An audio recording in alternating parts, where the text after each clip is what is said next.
Welcome back to Sleep Nova.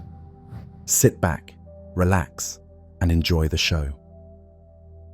In the silent emptiness of space, a star dies.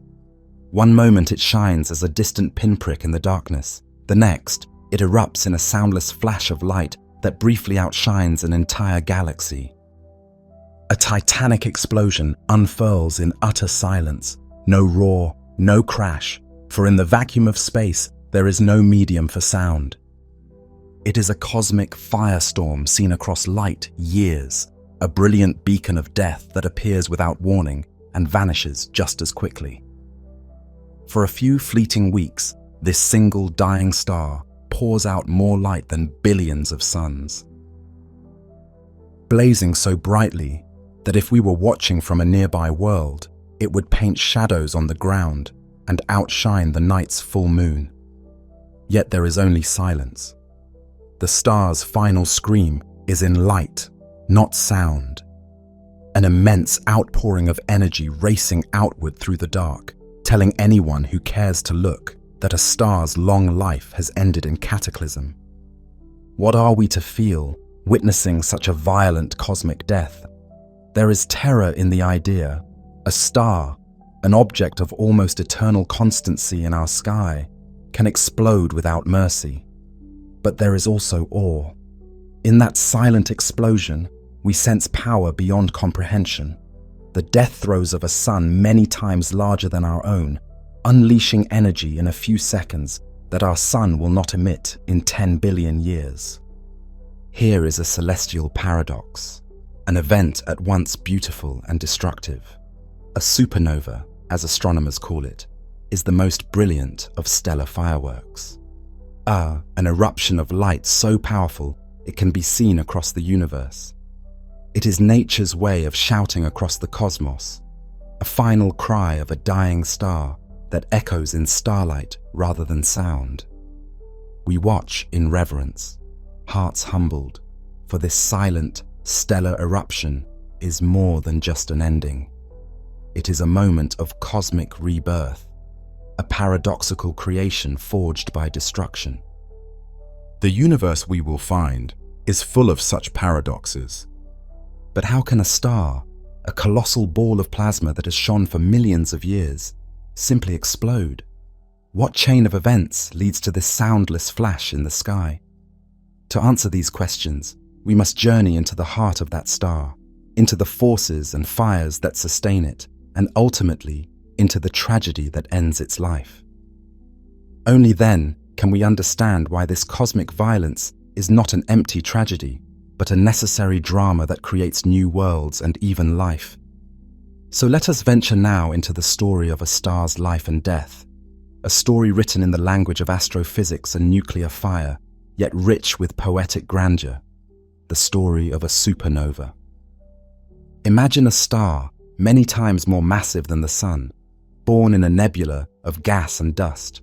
For eons, it has burned brightly, converting simple elements into heavier ones in a relentless alchemy. In its core, hydrogen, the simplest of all elements, fuses into helium, releasing the energy that makes the star shine.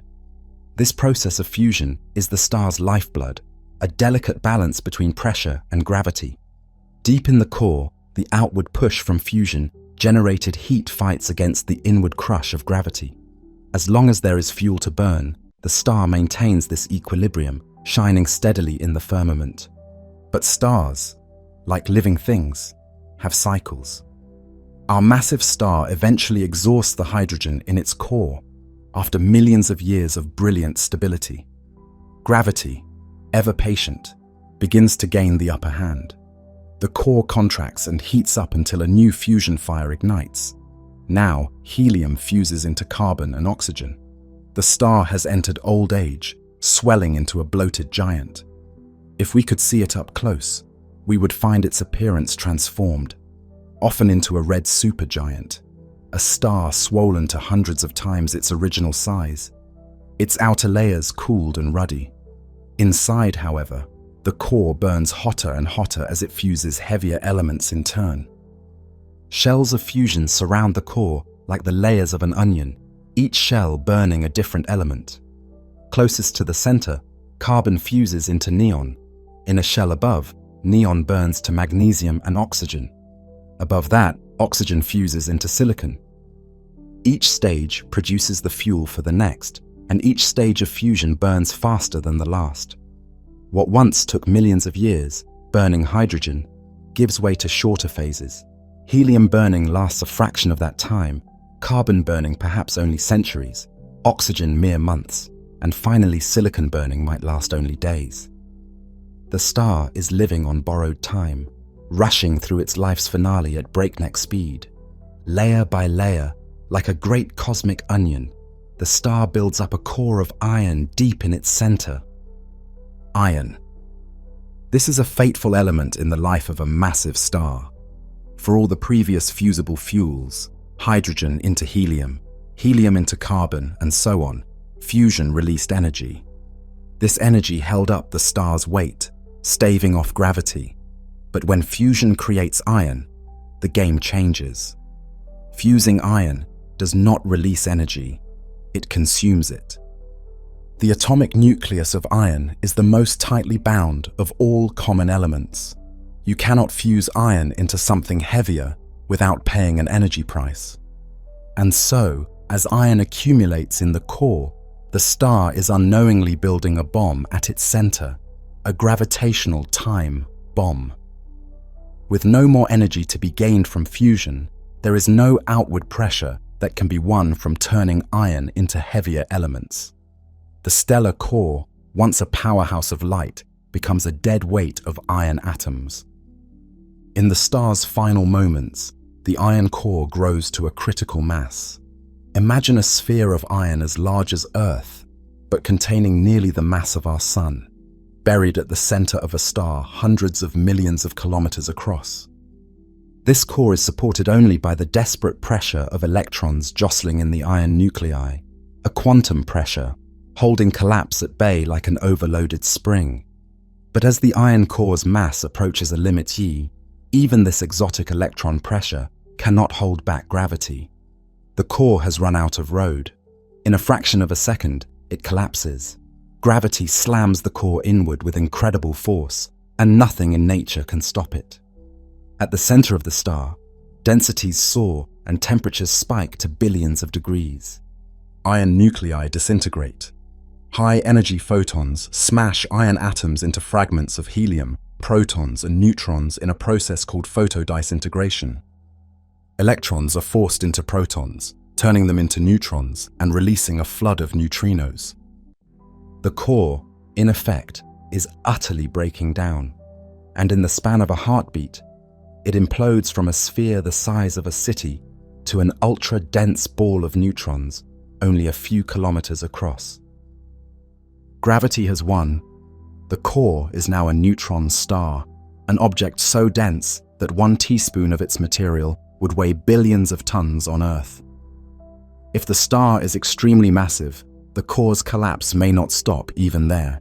It can continue into an infinitesimal point, a newborn black hole. For an outside observer, this moment is invisible. It happens hidden in the star's interior, but its consequences are about to burst forth. As the core collapses, it reaches fantastical densities, even comparable to an atomic nucleus. At that point, the collapse rebounds. The core's inner region stiffens abruptly, and the infalling material crashes against this hard stop. The result is a shockwave that begins to travel outward. Think of it like a sudden jolt. The core, having imploded, bounces slightly and sends a powerful pressure wave racing up through the star's layers.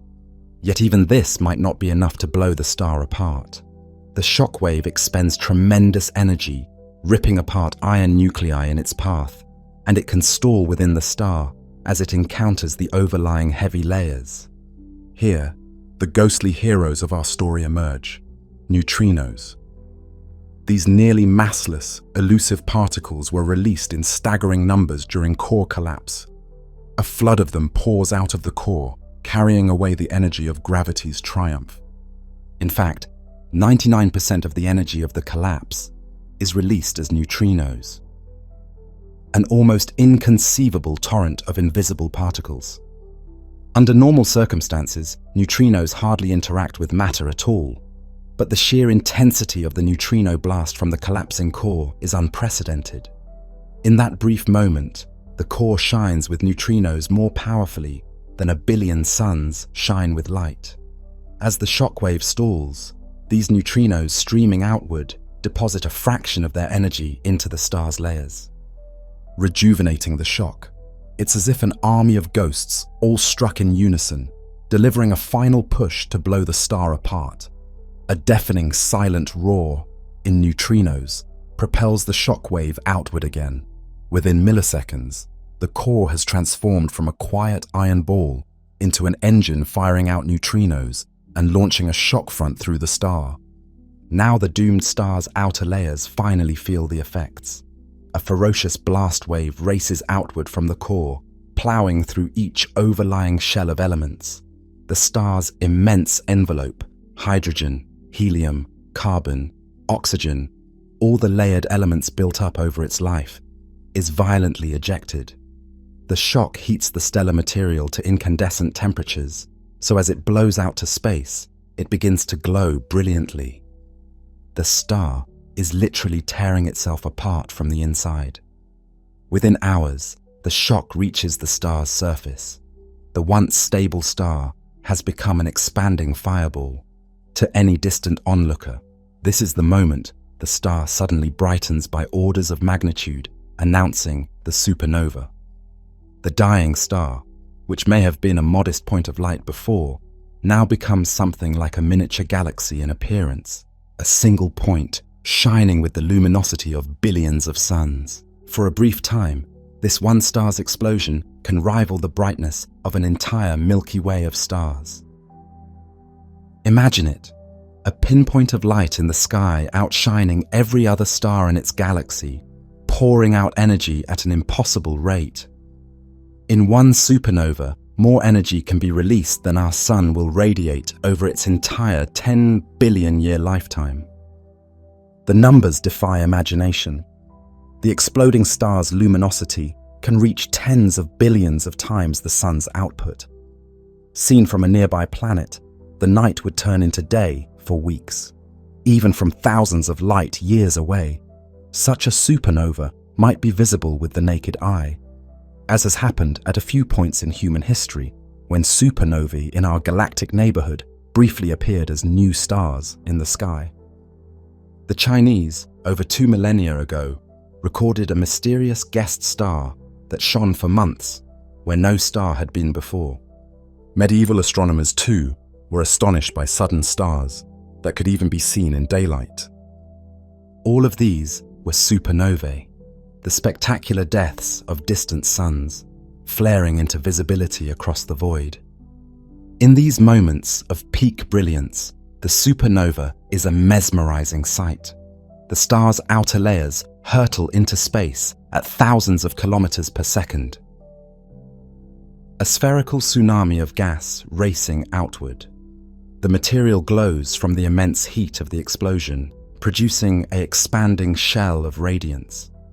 If the star was a red supergiant before it exploded, the shock may take some time to break out, and the supernova's light will then linger with a gradual decay, sometimes showing a plateau of brightness as its expanding hydrogen-rich envelope shines. If the star was a blue supergiant, more compact and hotter, the explosion might rise and fall faster, perhaps with an initial burst of high-energy radiation. Different stars produce different light curves in their death. Some supernovae maintain peak brightness for weeks, whereas others fade more quickly. In all cases, however, the spectacle eventually wanes. The enormous blast, having expended its energy, sees its debris cloud expand, thin out, and cool. Over months, the supernova's visible light diminishes, often transitioning to a dim nebula of glowing embers. But in those first days and weeks, the radiance is unrivaled. The supernova floods the spectrum with light, from energetic X-rays and ultraviolet flashes generated at shock breakout, to the optical light that we see with our eyes, and onto infrared and radio waves as the ejector plows into surrounding space. It is a multi-wavelength beacon proclaiming a star's demise. Not every star ends this way. Only those of sufficient mass die in such spectacular fashion. Stars born with more than about 8 times the Sun's mass are destined for these core collapse supernovae. Our Sun, by contrast, will never explode. Far in the future, it will swell into a red giant and then gently shed its outer layers to form a planetary nebula, leaving behind a dense ember called a white dwarf. But massive stars live fast and die young. They burn through their fuel quickly and then explode, as we have seen. The supernova we've described, the collapse of a massive star's iron core, is one major type of stellar death. Yet intriguingly, there is another very different way to trigger a supernova.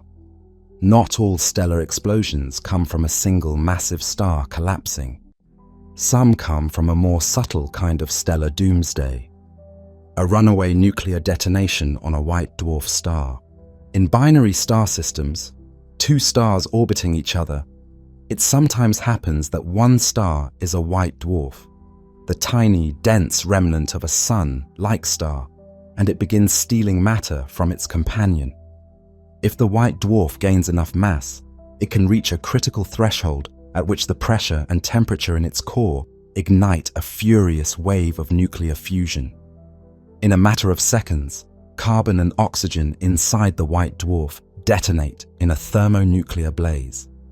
The white dwarf is blown to bits in a special kind of supernova explosion. Astronomers call this a Type Ia supernova, a thermonuclear supernova, and it differs from the core collapse supernova of a massive star. There is no iron core collapse to a neutron star. Instead, a white dwarf is completely destroyed by an uncontrolled fusion reaction. This too produces a dazzling burst of light and ejects star material into space, though the mechanism is fundamentally different. Type Ia supernovas tend to have very consistent brightness because they all explode when the white dwarf hits that same critical mass. They have proved immensely useful as standard candles for measuring cosmic distances. Their predictable luminosity allows us to gauge how far away they are by how bright they appear. But beyond their utility, they are yet another dramatic path for stardust to be scattered through the galaxy. Thus, the cosmos gives us 2 grand pathways to supernova: the implosion of a massive star's core and the detonation of a dead stellar core in a binary system. In the first, a giant star dies and leaves behind a neutron star or black hole.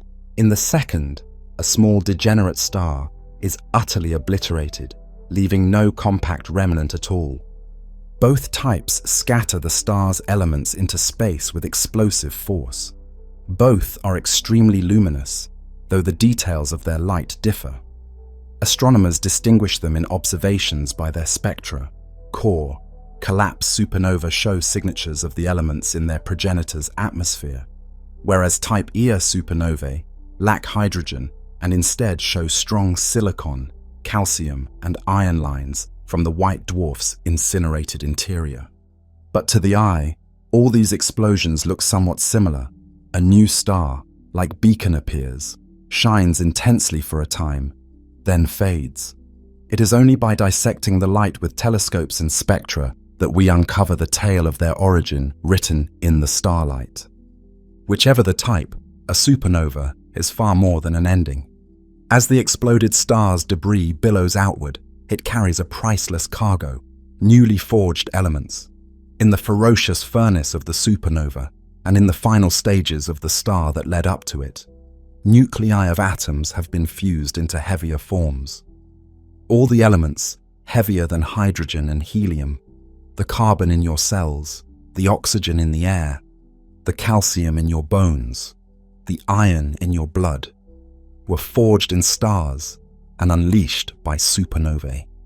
In fact, many of the heaviest elements are created during the supernova itself, in the extreme neutron, rich environment of the explosion.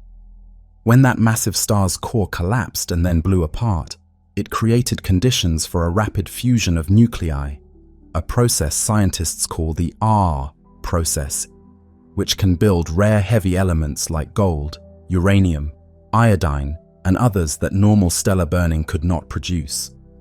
The hurricane of nuclear reactions unleashed in a supernova forge an array of new atomic nuclei.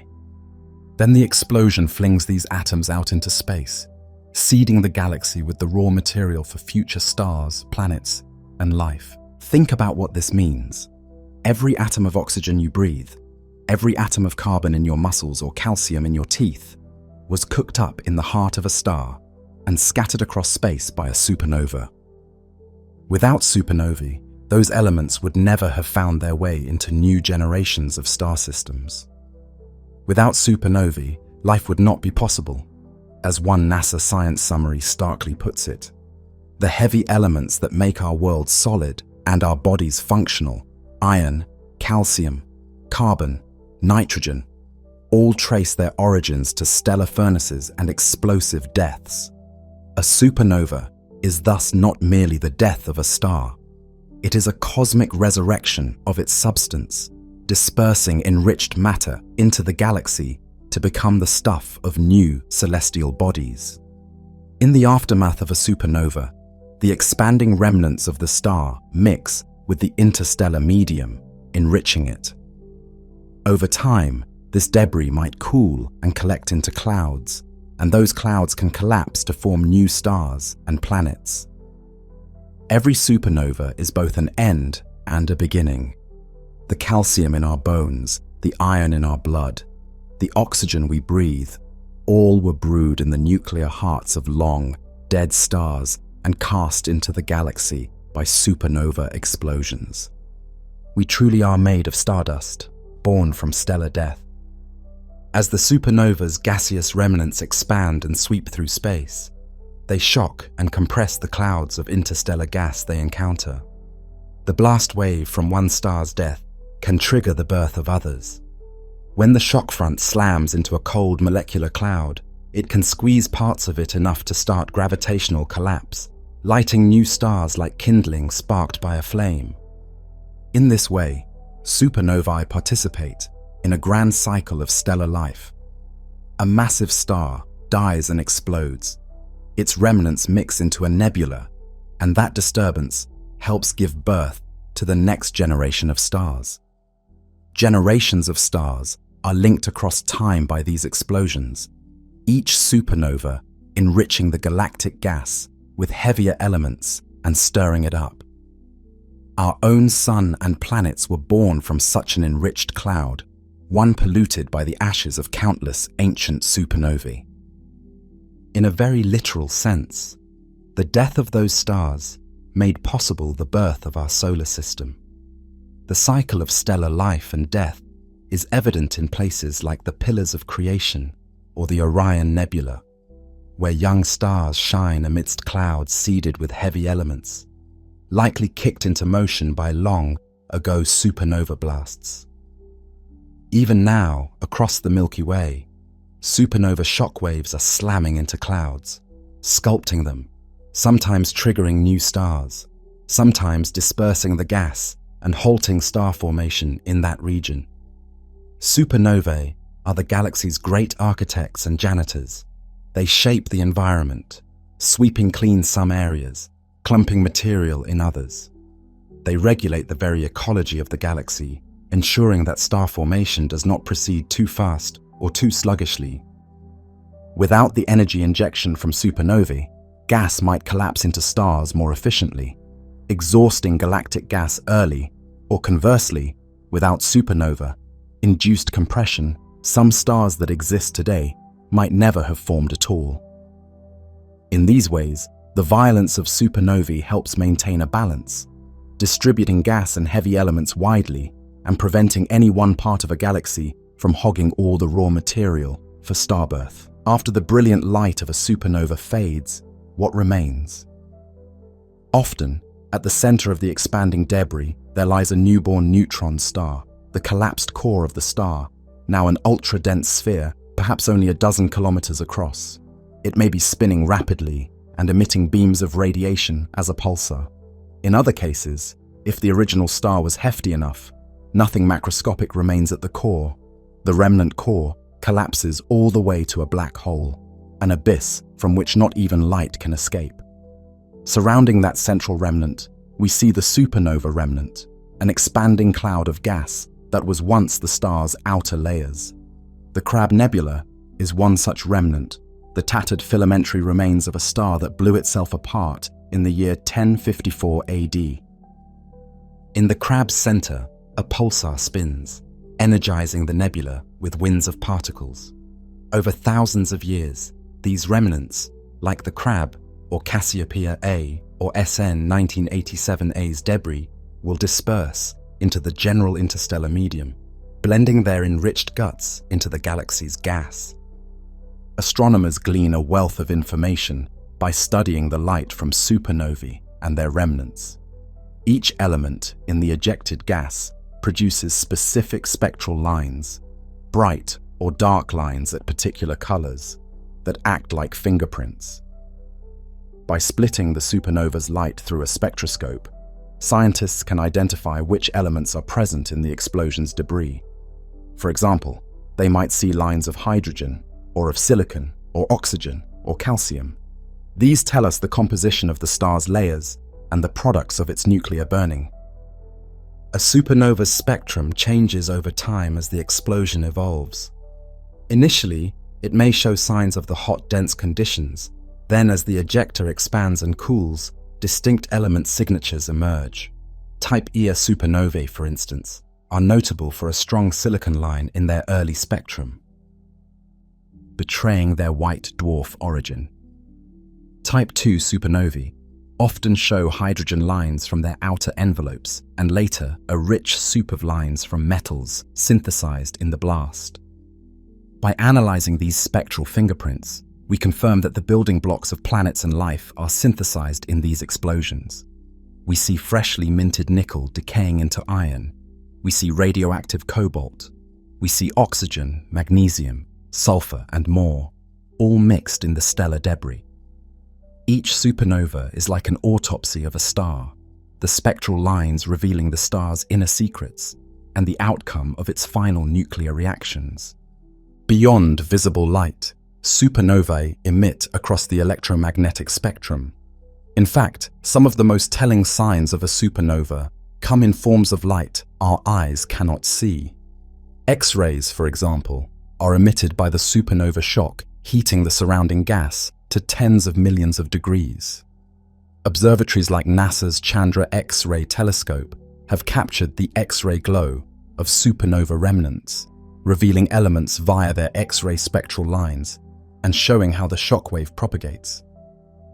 Radio waves, on the other hand, arise from electrons accelerated to near light speed by the magnetic turbulence in the shock front, a process known as synchrotron radiation. Many supernova remnants, like the famous Cassiopeia A, shine brightly in radio, appearing as expanding rings or shells. By tuning into radio, astronomers map the size and expansion speed of the remnant, and even discern clumpy structures in the ejector. Infrared observations peer through dust that visible light cannot penetrate, allowing us to see newly formed dust within supernova remnants, or the light echoes reflecting from interstellar dust. Across the spectrum from gamma rays to radio, the supernova broadcasts its story. Gamma ray telescopes detect the high-energy photons from the decay of radioactive elements like nickel, 56, and cobalt, 56, forged in the explosion, direct evidence of the nuclear synthesis that occurred. In 1987, when a supernova exploded in a nearby dwarf galaxy, detectors on Earth even caught a flurry of neutrinos, those ghostly particles arriving hours before the visible light, a stunning confirmation of core collapse theory. That was the first time humans directly detected neutrinos from a supernova, proving that in those dark, silent moments deep inside the star, a huge neutrino release truly occurred. Today, neutrino observatories lie in wait for the next nearby supernova. An international network of underground detectors forms a kind of early warning system. If multiple detectors suddenly register a burst of neutrinos, astronomers know that somewhere in our galaxy, a star's core has collapsed. They will scramble to point telescopes and catch the light from the explosion as it emerges.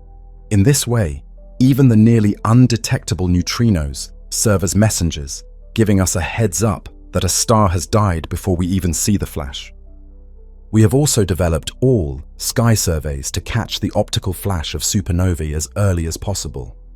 Robotic telescopes scan the heavens nightly, comparing new images to older ones, looking for the sudden appearance of a new point of light. Projects like the Young Transient Surveys have netted hundreds of supernovae, some captured just hours after explosion.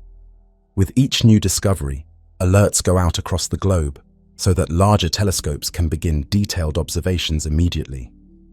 The goal is to witness the opening act of a supernova, something historically rare. For most of human history, we only saw supernovae days or weeks after they ignited, when they were bright enough to notice by eye. Now, sensitive instruments can catch the very moment a supernova goes off, capturing the initial flash of the shock breaking out of the star. These early moments contain unique information. For example, a brief pulse of ultraviolet or X-ray light may reveal the radius of the star. By catching supernovae early, we peel back the curtain on the star's final preparations for death. In fact, astronomers have even managed to observe a few massive stars in the final days and weeks before they exploded, a dramatic achievement once thought nearly impossible. In one recent case, a red supergiant star was observed to brighten and shed material a couple of months before it ultimately went supernova. The star was under watch by a telescope in Hawaii during the summer of 2020. It showed unusual turbulence and became enshrouded in a cloud of gas.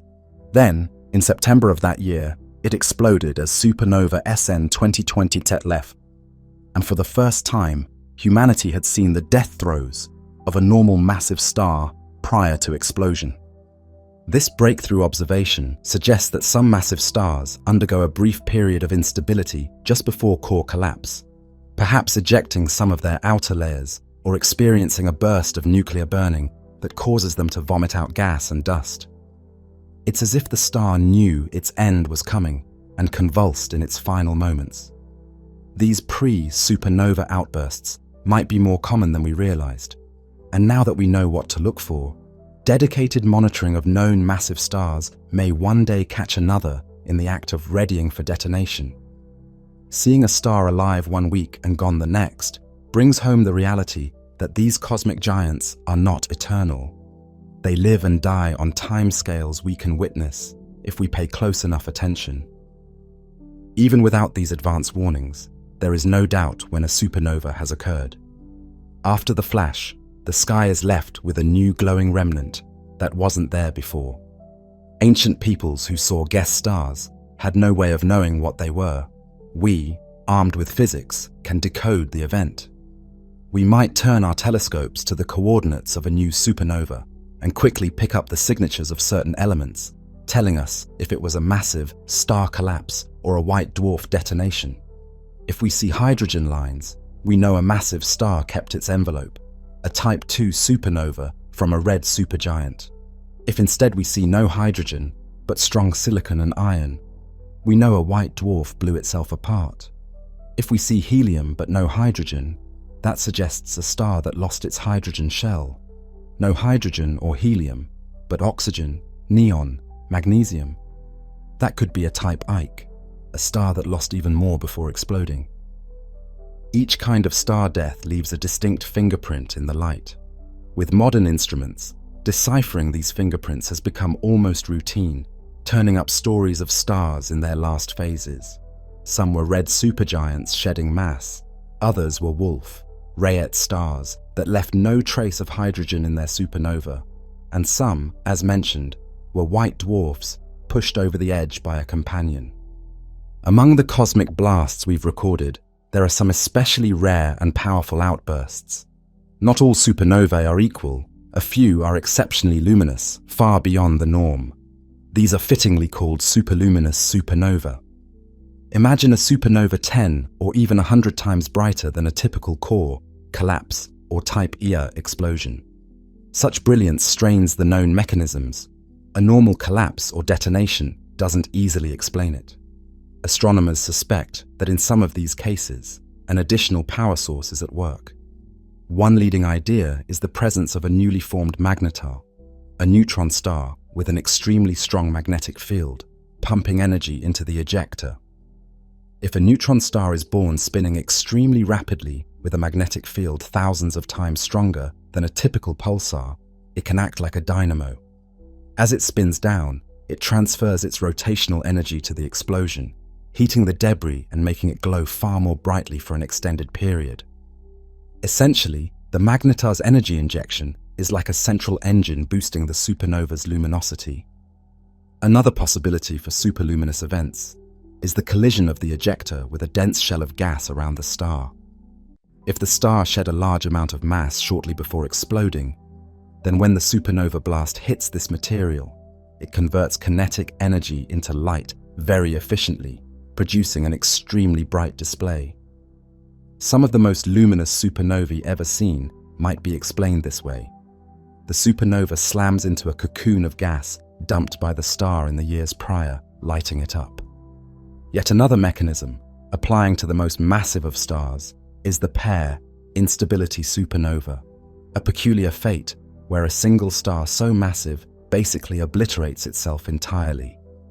In those monstrous stars, the core becomes hot enough that gamma rays start converting into electron-positron pairs, suddenly reducing the radiation pressure and causing the core to contract and ignite an extremely violent thermonuclear burning that tears the star apart completely. Pair instability supernovae are theorized to be the most energetic explosions a star can undergo, even bigger than normal core collapse events. And they leave no remnant at all, just a huge cloud of newly minted heavy elements. Observations of an extraordinarily bright supernova in 2006 suggest it might have been one of these events. That star may have been on the order of 200 solar masses and literally blew itself to bits, producing an incredible brightness sustained by the decay of a large mass of radioactive nickel in its ejector. One superluminous supernova discovered in 2015 and named ASASN Illich astonished scientists by reaching a peak brightness 20 times greater than the combined light of the Milky Way's 100 billion stars. For a time, that one exploding star radiated as much energy as 570 billion suns, the brightest explosion ever reliably observed. To explain such an extreme, researchers proposed that a fast spinning magnetar might be behind it, dumping its rotational energy into the ejector and essentially supercharging the explosion. If true, that magnetar would have to be near the upper limits of what physics allows, a neutron star engine pushing the explosion to luminosities at the theoretical fringe. These rare supernovae stretch our understanding of physics. They are nature's overachievers, forcing us to consider exotic ideas like pair instability and magnetar engines to account for their brilliance. But they reaffirm an underlying theme. Even in death, stars can be wildly diverse in how they go. The diversity doesn't end there. Some collapsing massive stars unleash not just light, but also focused beams of energy that we observe as gamma ray bursts. Long duration gamma ray bursts, bursts of high energy gamma photons lasting a few seconds to minutes, have been linked to the deaths of very massive, rapidly rotating stars. In these cases, as the star's core collapses into a black hole, it can form a swirling disk of accreting material around the black hole. Magnetic forces in that disk can launch narrow jets of plasma at nearly the speed of light, boring through the collapsing star and punching out into space. These jets, when they finally escape the star, produce an intense flash of gamma rays, the gamma ray burst. For an observer located along the line of one of those jets, The collapsing star appears as one of the most violent events in the universe, second only perhaps to the Big Bang itself in instantaneous brilliance. Gamma-ray bursts are so luminous that we can detect them across the observable universe. They announce the birth of a black hole in the heart of an exploding star, and usually, a supernova is observed in the aftermath. These events are colloquially called hypernovae by some, essentially a supernova with a GRB, indicating an exceptionally energetic explosion with jets. Not every supernova from a massive star does this. It likely requires special conditions. But when it happens, it's the ultimate cosmic drama. A star not only blows up, but also shoots out a pair of killer beams that can fry anything in their path for dozens of light years. Fortunately, such GRB-oriented supernovae are rare and usually far from Earth. They serve to remind us that the outcome of a star's death can be multifaceted: explosion, collapse, neutron star, or black hole, and sometimes relativistic jets that carry away a huge fraction of the energy. Even within the more mundane kinds of supernovae, nuances abound. Consider the red supergiant stars. When one of these blows up as a Type 2 P supernova, it typically shows a characteristic plateau in its light curve, a period of about 100 days where the brightness remains nearly constant. This plateau is caused by the enormous hydrogen envelope that the star had. The shock heats the hydrogen, and as that extended envelope recombines from ionized to neutral, it releases a steady glow of light over weeks. On the other hand, a blue supergiant progenitor can yield a supernova with a faster rise and decline, since it lacks such a distended envelope of hydrogen. A famous example of this was the supernova observed in 1987. Its progenitor was a blue supergiant, and the light curve was quite different from a standard Type 2P, showing an initial burst and then a dip before rising again. This taught astronomers that not all massive stars explode from the red supergiant stage. Some may explode earlier in their evolution. Meanwhile, some massive stars lose most or all of their hydrogen before exploding. Such stars, often Wolf-Rayet stars, give rise to Type Ib or Type Is supernovae. These explosions lack the signature hydrogen plateau, since the star's outer layers were gone. Instead, their light curves often decline more quickly and are powered largely by the radioactive decay of nickel, D6 to cobalt, 56 to iron, D6 in the ejector. By studying these differences, astronomers piece together the life histories of the progenitor stars. A Type Is supernova with broad spectral lines might indicate an especially massive star that was stripped and possibly involved in a binary merger or had extremely powerful stellar winds. A Type 2 with a very long plateau might imply an especially extended red supergiant. Each dying star carries the imprint of its life into its death, visible in the explosion's properties. While we have focused on the dramatic, successful explosions, nature sometimes chooses a more silent finale. In recent years, evidence has emerged that some massive stars fail to go supernova at all, at least not in any luminous way. Instead, they collapse directly into a black hole, disappearing from view with barely a fuss. How would we notice such an event? Imagine a star that brightens a bit, perhaps as its outer layers respond to the initial core collapse, and then fades to nothing, no ensuing explosion. This appears to have been observed in a galaxy about 22 million light-years away, where a star of around 25 solar masses brightened modestly and then vanished, leaving no supernova. It seems that the star's core collapsed, but the shock did not blow the star apart. Instead, nearly the entire star just fell inward, swallowing itself into a new black hole. This phenomenon has been dubbed a failed supernova. It's essentially a collapse without an explosion. Gravity wins completely, and almost all of the star's mass slides past the event horizon of the nascent black hole. Only a feeble burp of energy might escape to tell the tale. For the galaxy at large, the star just quietly winks out. For the star itself, of course, it is a tremendous end. 98% of its mass collapsing into the black hole, maybe 2% getting flung out in that brief flare as the rest slurps away. Failed supernovae are a stark reminder that not all stellar deaths are flamboyant. Sometimes the star falls silent, leaving a dark remnant with no fireworks.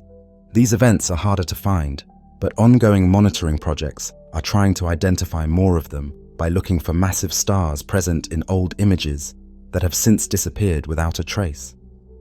If higher, mass red supergiants tend to die this way, it could explain why we don't see supernova progenitors above a certain mass. They might simply collapse directly and give no bright supernova, solving a little mystery about the apparent upper mass limit of supernova progenitors. Whether a star dies with a spectacular bang or a quiet collapse, the end result is a compact object and an ejection of material. These remnants then influence their surroundings for a long time. A young pulsar left from a supernova spins inside its nebula, energizing it with winds and radiation. A newborn black hole might produce relativistic jets, or it might just quietly accrete any remaining back material from the collapse. The ejecta from a successful supernova expand and eventually mix into the galaxy's gas. Multiple supernovae in a star, forming region, such as those in a cluster of massive stars, can create superbubbles, huge cavities in the interstellar medium, swept clear by consecutive blasts. In starburst galaxies, where many massive stars die in a relatively short span, the combined effect of many supernovae can drive galactic winds, enormous outflows of hot gas blowing out of the galaxy's disk into intergalactic space. These winds carry metals out of the galaxy, dispersing the products of star formation far and wide. Thus, supernovae not only shape where new stars form locally, but also how galaxies evolve globally by regulating gas flows. It's thought that without supernova-driven winds, galaxies might contain much more gas and form stars too efficiently early on, whereas with winds, some gas is ejected and star formation is extended over billions of years. Our own Milky Way has fountains of gas likely powered by past supernovae clustered in regions like the galactic center. We even detect cosmic rays, high-speed particles, that originate from the shock waves of long-ago supernovae, still diffusing through space and occasionally hitting Earth's atmosphere. These cosmic rays are a byproduct of supernova remnants. As their shocks propagate, they act like giant accelerators. Particles bounce back and forth across the shock front, gaining energy with each crossing, until some are flung out at near light speed.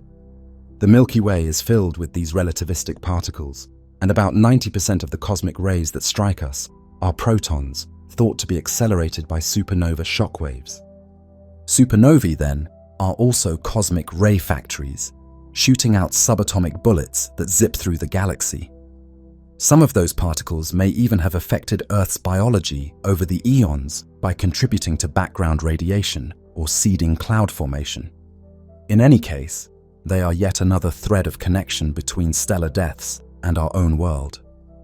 On Earth, we have literally found the fingerprints of nearby supernovae in geological records. Deep sea deposits and lunar soil samples contain trace amounts of rare isotopes like iron, Sc, that are not produced in significant quantities by typical earthly processes. The most plausible source is a supernova that occurred a few million years ago near our solar system, dusting us with a thin coat of radioactive ash. Indeed, layers of extraterrestrial iron sands have been detected in ocean crusts corresponding to around 2003 million years ago, and even in Antarctic snow from recent times. This is tangible evidence that a supernova occurred in our cosmic neighborhood in the relatively recent geological past. Fortunately, it was not so near as to cause a mass extinction, but near enough to sprinkle Earth with a detectable layer of star stuff. Perhaps such events even had subtle effects on our planet. Some have speculated about minor climate impacts or changes in cosmic ray flux affecting cloud cover. In any case, it's awe inspiring to realize that Earth has been showered by the debris of explosions that happened far away. We walk amid atoms that fell from the skies of long-gone stars. The very iron in your blood could include atoms flung out by a supernova that occurred before humans walked the Earth. Across cultures and centuries, humans who witnessed supernovae have been mesmerized and mystified. The sudden appearance of a new star, where none had been seen, often regarded as an omen or a divine signal. Ancient Chinese astronomers meticulously recorded these guest stars and noted their brightness and duration. In 1006 AD, a supernova in our galaxy was recorded as a star bright enough to read by at night. In 1054, the supernova that created the Crab Nebula was observed by Chinese, Japanese, and possibly Native American skywatchers, who saw a star rivaling the moon's brightness for weeks.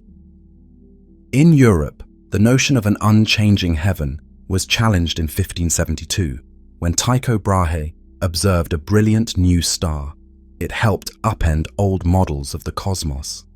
These events entered law and record.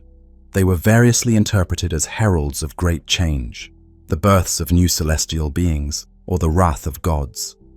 One can imagine ancient peoples gazing up in wonder and fear at a glowing orb that hadn't been there before, not knowing they were witnessing the death of a distant sun.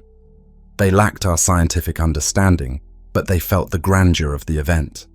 They called them new stars, not realizing they were actually witnessing a star's death, or more poetically, its transfiguration. In a way, the ancients were right to be awed. These guest stars were harbingers, though not of human affairs, but of cosmic renewal. They heralded the dispersal of elements that would one day form new stars, new planets, perhaps new living beings. Today, with knowledge in hand, our awe has only deepened. We no longer see supernovae as unpredictable omens. We see them as essential processes in the universe. They are the engines of cosmic evolution, the means by which simple matter is churned into complexity and spread throughout galaxies. They are at once destructive, obliterating a star, potentially sterilizing nearby planets, and creative, sowing the seeds of creation far and wide. In their violence, there is profound generosity. The star gives all it has to the cosmos in its final moment. The gas and dust rushing outwards will, in time, collect into new clouds, igniting new stars with planets around them. Perhaps on those planets, new life will one day spring forth, built from the atoms of that long, dead star. This cycle links us to the stars in an intimate way. Look at the gold of a ring on your finger. Those gold atoms likely formed in either a supernova or a neutron-star merger eons ago. The calcium in your teeth was flung out by an exploding star before the sun was born. When you gaze at the night sky, you are literally seeing ancestors of your own flesh and blood. Philosophers and poets have long noted the connection between death and rebirth. In mythology, the phoenix is a creature that bursts into flame, and from its ashes, a new phoenix rises. The universe offers its own phoenix tale. A star dies in fire, and from its ashes, new stars arise. Every supernova is a phoenix event on a grand scale. The ashes do not remain cold and dead. They eventually become the building blocks for new astral flames. The cosmic dust from supernovae drifts through space for ages, but given the tug of gravity and the shelter of a molecular cloud, it can coalesce again. Our solar system is one such recoalescence, a mix of gas and supernova dust that assembled into a star, planets, and on one of those planets, creatures who can ponder the process. It is a humbling and inspiring realization. The universe recycles. Stars sacrifice themselves so that the cosmos can be ever more enriched and complex. In a poetic sense, the stars die so that we might live. As we conclude this journey through the death of stars, we stand in awe of the grand narrative it presents. A supernova is not an isolated incident. It is a chapter in the cosmic story. It's the dramatic climax in the life of a massive star, but also the prologue for the matter that star releases. From the soundless flash that announces a star's demise to the glittering nebula that remains and the new stars that will be born from it, the supernova story is a saga of transformation. It reminds us that even in destruction, there is profound creativity. The universe takes the incandescent bow of a star and uses it to sow gardens of new suns. The next time you look up at the night sky, consider that somewhere out there, at this very moment, a star is meeting its spectacular end. You will not hear it, but if the star is close enough and your timing fortunate, you might one night see a new point of light. A silent shout across space, the death cry of a star that lived perhaps millions of years. And though it died alone in the vacuum, its effects will not be lonely. The elements it scatters will mingle and dance in nebulae. Some will become parts of new living beings who may one day also look up and wonder. In the grand scheme, the death of stars is as necessary as their birth. From cosmology's perspective, stars must die for galaxies to thrive and for life to exist. Our world is the way it is because countless stars died in the Milky Way before the sun even ignited. There is an emotional power to this knowledge. We see in the supernova a reflection of a natural truth, that endings feed beginnings, that great beauty can arise from great upheaval. The supernova is violent, yes, a masterpiece of cosmic violence, but it is also the universe's most brilliant creative act, forging heavy atoms and casting them forth to enable planets and life. It is the universe writing poetry with fire, a verse about impermanence, transformation, and interconnection. The star which lived in solitude ends by giving itself to everything. Its light races across the cosmos. Its shrapnel becomes the stuff of new worlds. In contemplating the death of stars, a supernova story, we find ourselves filled not with despair, but with a profound sense of connection and renewal. The atoms in our bodies were born in stellar furnaces and scattered by supernova, binding us to those majestic events. When we marvel at a supernova through a telescope, we are in a way beholding our own origins. The cosmos is not a static, cold place. It is dynamic and alive. Stars living and dying in an endless cycle, enriching the darkness with each burst of light. So the next time a star dies in our galactic neighborhood and graces our night sky as a brilliant guest star, let us step outside in the quiet night and look up.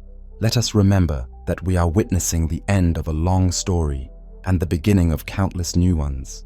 In that radiant bloom of stardust is the promise that life goes on, that from cosmic death comes cosmic rebirth.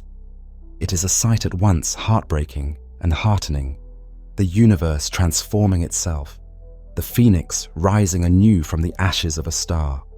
We are privileged to behold it, and even more, to be it, for we are made of that very stardust. In the death of stars, we find not only the grandeur of nature's fiercest power, but also our own heritage written in light. The tale of the supernova is the tale of us all. Wormholes, tunnels through space, time, and beyond. A cosmic longing across the void. The night sky has always beckoned with an impossible promise. Every pinprick of starlight that reaches our eyes has traveled across unfathomable distances, a silent messenger from worlds we can barely imagine. We stand here on our tiny planet, looking up, and feel the gulf that separates us from those distant suns and galaxies. It is a feeling both humbling and haunting, an immense loneliness in the face of a universe so vast. Is there a way across this cosmic ocean? In our hearts, a longing takes shape, a yearning to bridge the unbridgeable, to be everywhere that wonder calls us, and to break the limits imposed by space and time. For as long as humans have dreamed, we have refused to accept isolation in the cosmos. Across cultures and ages, Our stories have imagined secret paths and hidden doorways in the sky. Myths spoke of gods racing their chariots through the heavens, of enchanted bridges linking Earth to paradise, of travelers riding moonbeams or rainbow paths from one world to the next. These ancient tales all spring from the same source, the deep human desire to connect, to reach out across distance and find something or someone on the other side. In those imaginings, distance was not a prison, but a challenge to overcome with courage or magic. Today, we no longer ride on mythic chariots pulled by celestial horses. Our vehicles are rockets, and our magic is science. Yet the longing remains. We launch probes to the outer planets. We beam radio signals to the stars, hoping for an answer. Still, the distances are cruel. The nearest star beyond our sun is over 4 light-years away. Even a message traveling at light speed takes years to get there, and a human spacecraft would require tens of thousands of years. The scale of the universe threatens to keep us forever apart from the wonders we yearn to touch. But what if there is a backdoor? What if space itself has hidden tunnels, shortcuts that cheat distance and time? What if the universe in all its vastness has secret pathways known as wormholes? In this journey, we will venture into that bold idea. We will follow the path from the dreams of ancient skyfarers to the cutting-edge theories of modern physics.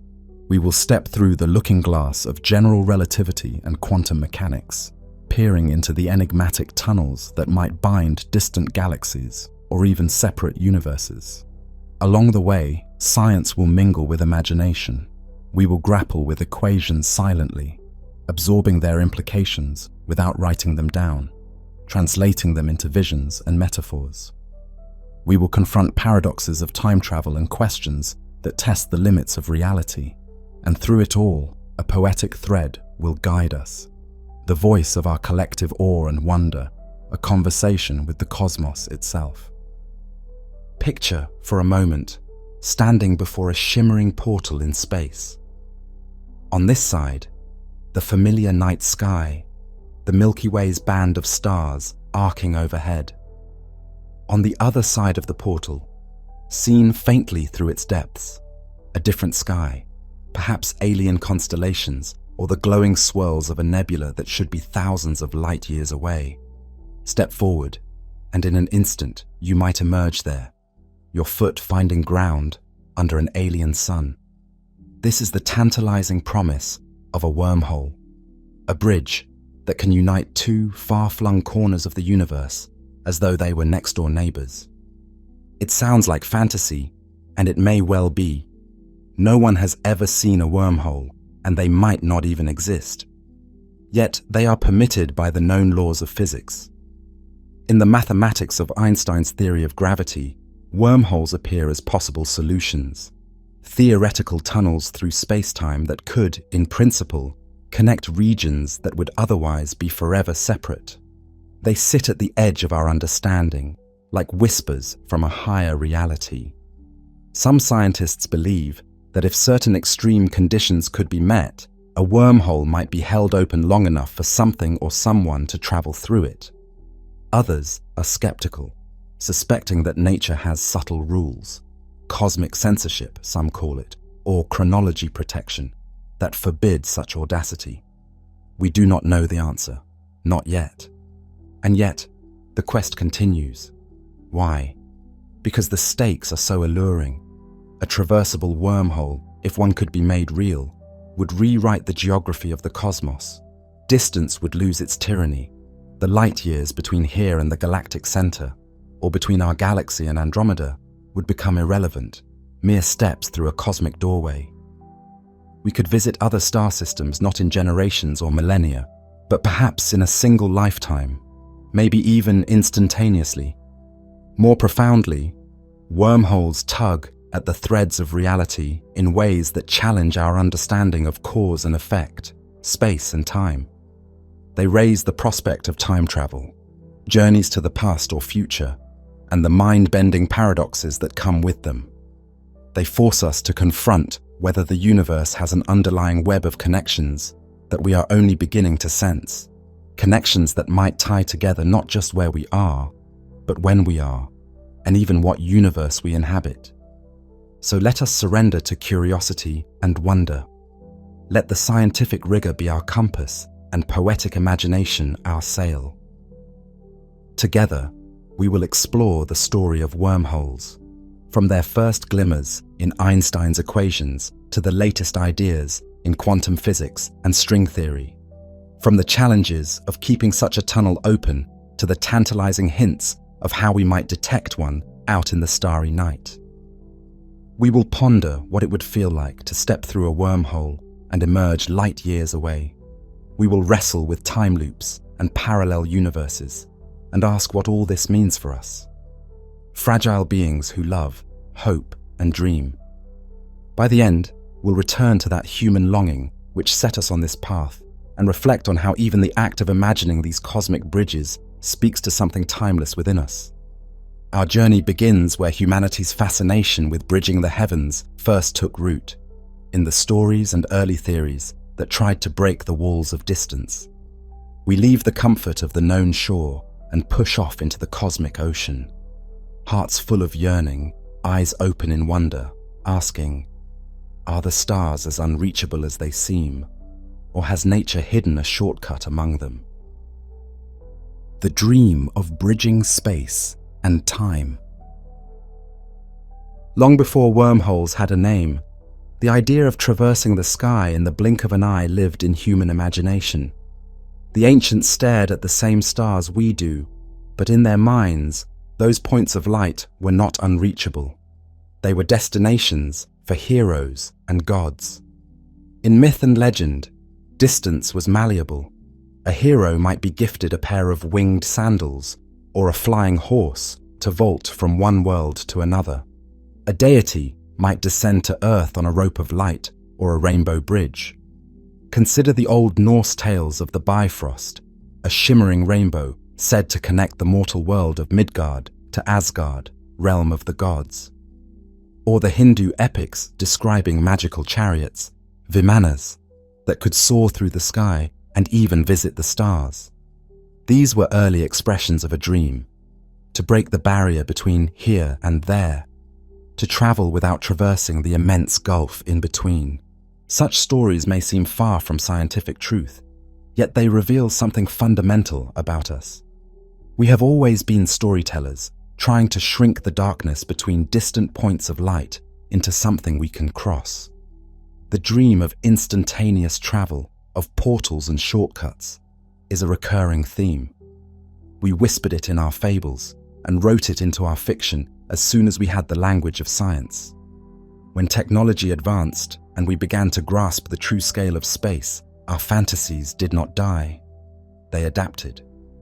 In the late 19th and early 20th centuries, writers like H.G. Wells imagined doors in space and time, in tales of time machines and journeys to other worlds, even as scientists were uncovering the real, mind-bending properties of the physical universe.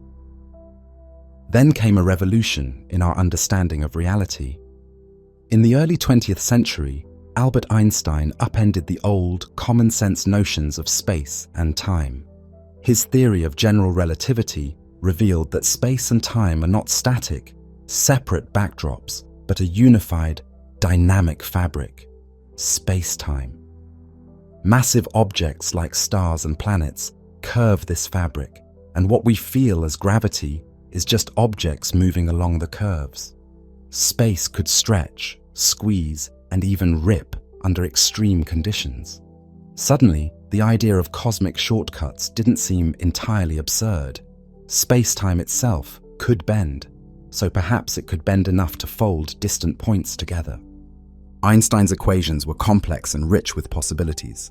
Even Einstein himself did not immediately grasp all the strange implications of his theory. But soon, others began to explore his equations for hidden pathways.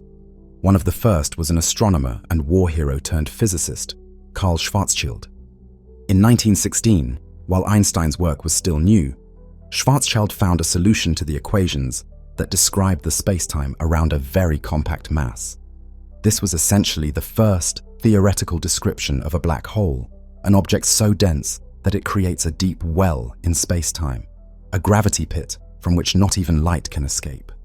At the center of this theoretical black hole was a point of infinite density, a singularity where the known laws of physics would break down. To Schwarzschild and others, these results were mathematical curiosities. Black holes seemed like an extreme, almost inconceivable outcome. Who could imagine a star collapsing so completely that it punches a hole in the fabric of reality?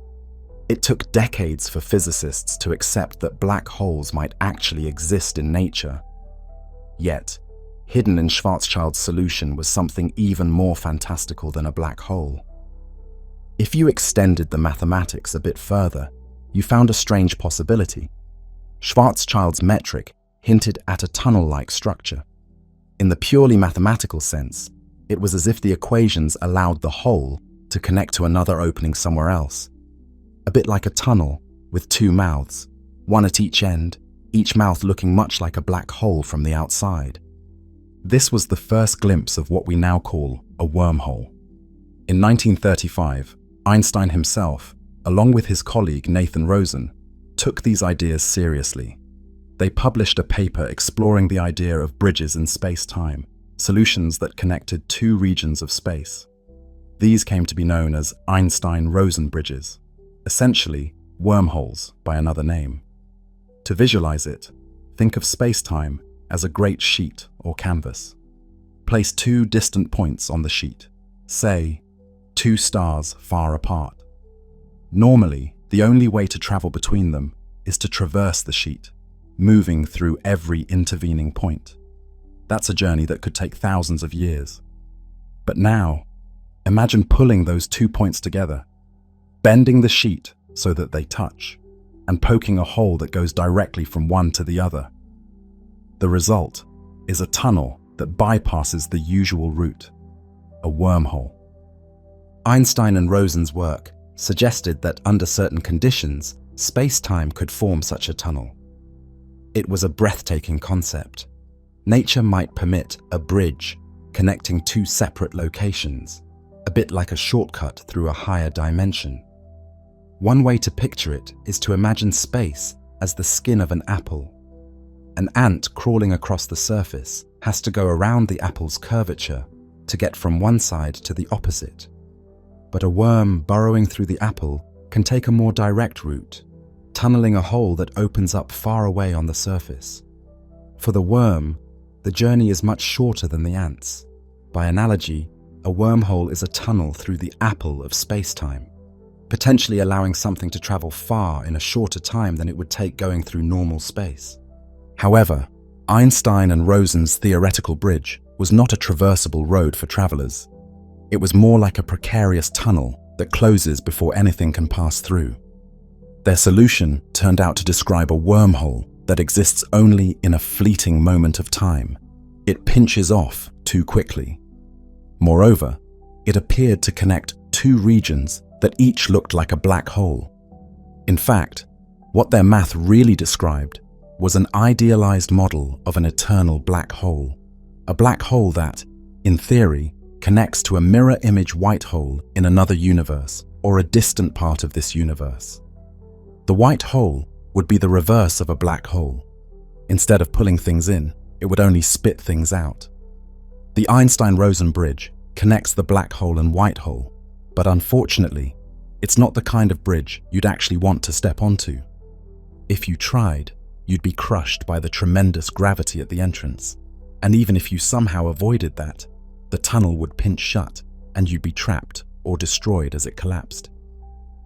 So, in those early years, wormholes were a tantalizing idea, but they seemed to be a cosmic tease, allowed by the mathematics but naturally unstable and untraversable.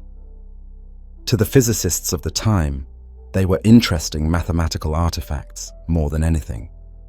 Einstein reportedly thought of this bridge concept as a way to model fundamental particles, like electrons, as maybe one end of a tiny wormhole whose other end was some other particle, thereby eliminating singularities. It was a clever idea on paper, but it didn't bear out in reality. And so, for a time, wormholes remained in the shadows of theoretical physics. They made occasional appearances in science fiction as a convenient plot device. Long before the term wormhole was even coined, novelists had imagined doorways through space.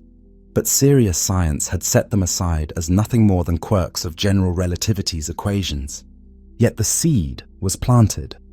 The notion that our universe might have hidden passageways was too fascinating to disappear entirely.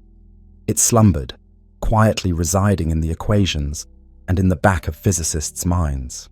As decades passed, humanity achieved something once reserved for myth. We began actual space travel, though on a very local scale. We sent rockets to orbit Earth, then astronauts to the Moon. Probes flew outward to our neighboring planets. Each step made the vast distances of space a bit more concrete, and perhaps more daunting. The nearest stars still lay far beyond reach with any technology we could foresee. It was against this backdrop that the wormhole idea was destined to re-emerge, no longer just as a trivial math oddity, but as a serious proposal intertwined with some of the biggest questions in physics. Einstein-Rosen bridges and beyond. By the mid-20th century, the word wormhole had been coined, likely by physicist John Wheeler in the 1950s, to give a catchy name to these hypothetical tunnels. The name itself evokes something crawling through an apple or the earth, making a hidden shortcut. Wormholes moved from obscure journals into mainstream imagination. Still, for a while, they were mostly considered science fiction or extremely speculative science. After all, if Einstein and Rosen's version collapsed instantly, was there any hope of a real crossable wormhole? The next chapter in the wormhole saga came from asking a bold question. What would it take to make a wormhole traversable? If the equations say the tunnel collapses too quickly, is there anything in physics that could hold it open? This line of inquiry took off in the 1980s, led by a few visionary theorists. Imagine you are an engineer of the universe, trying to shore up the walls of a cosmic tunnel so that it doesn't cave in. What kind of scaffolding or material could you use to keep a wormhole stable? This is where things get truly exotic. The answer that general relativity gives is shocking. You would need negative energy or negative mass. In everyday life, we never encounter negative mass. There is nothing you can hold in your hand that weighs 1 kilogram. All masses and energies we know are positive, which produce gravity that pulls inward. But a wormhole's throat, the tube connecting its mouths, naturally wants to pinch closed under its own gravity, much like a heavy tunnel might collapse under its weight. To hold it open, you'd need something that pushes outward against gravity, repulsive gravity, in effect. And that's what negative energy does. It's like gravity with an opposite sign, a sort of anti-gravity pressure.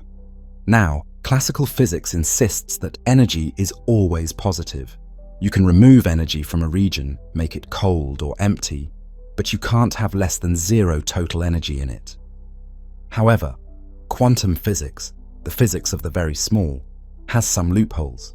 In the quantum realm, particles and antiparticles can spontaneously appear out of nothing as long as they vanish quickly. The energy accounting can momentarily go negative in small regions due to the uncertainty principle. There is also a phenomenon called the Casimir effect, where two metallic plates placed extremely close together in a vacuum will actually feel an attractive force due to quantum fluctuations of the electromagnetic field. In between the plates, certain energy modes are suppressed, effectively creating a region of lower than normal vacuum energy. You could call it a pocket of negative energy density relative to normal, empty space. When scientists observed the Casimir effect, they essentially glimpsed a tiny fragment of this exotic stuff that the wormhole theorists were talking about: negative energy. In the 1980s, physicist Kip Thorne and his colleagues, inspired, intriguingly, by a request from Carl Sagan, who was writing a science fiction novel and wanted to make wormhole travel sound plausible, worked out the first self-consistent theory of a traversable wormhole. They wrote down a mathematical description of a wormhole that a human could, in principle, travel through without dying. No crushing singularities, no instantaneous collapse. It was like designing a tunnel through space-time that was as gentle as possible, a sort of U-shaped tube connecting two faraway locations with no deadly forces inside. The catch? Their wormhole model required threading the throat of the wormhole with exotic matter, matter that has negative energy density. In their calculations, the walls of the wormhole tunnel must be filled with something that has an anti-gravitational effect to hold the tunnel open against the natural tendency to collapse. This was a remarkable insight. It connected wormholes to quantum physics and even to speculative ideas about future technology.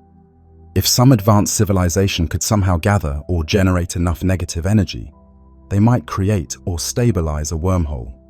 But generating negative energy in sizable quantities is not something our current science knows how to do.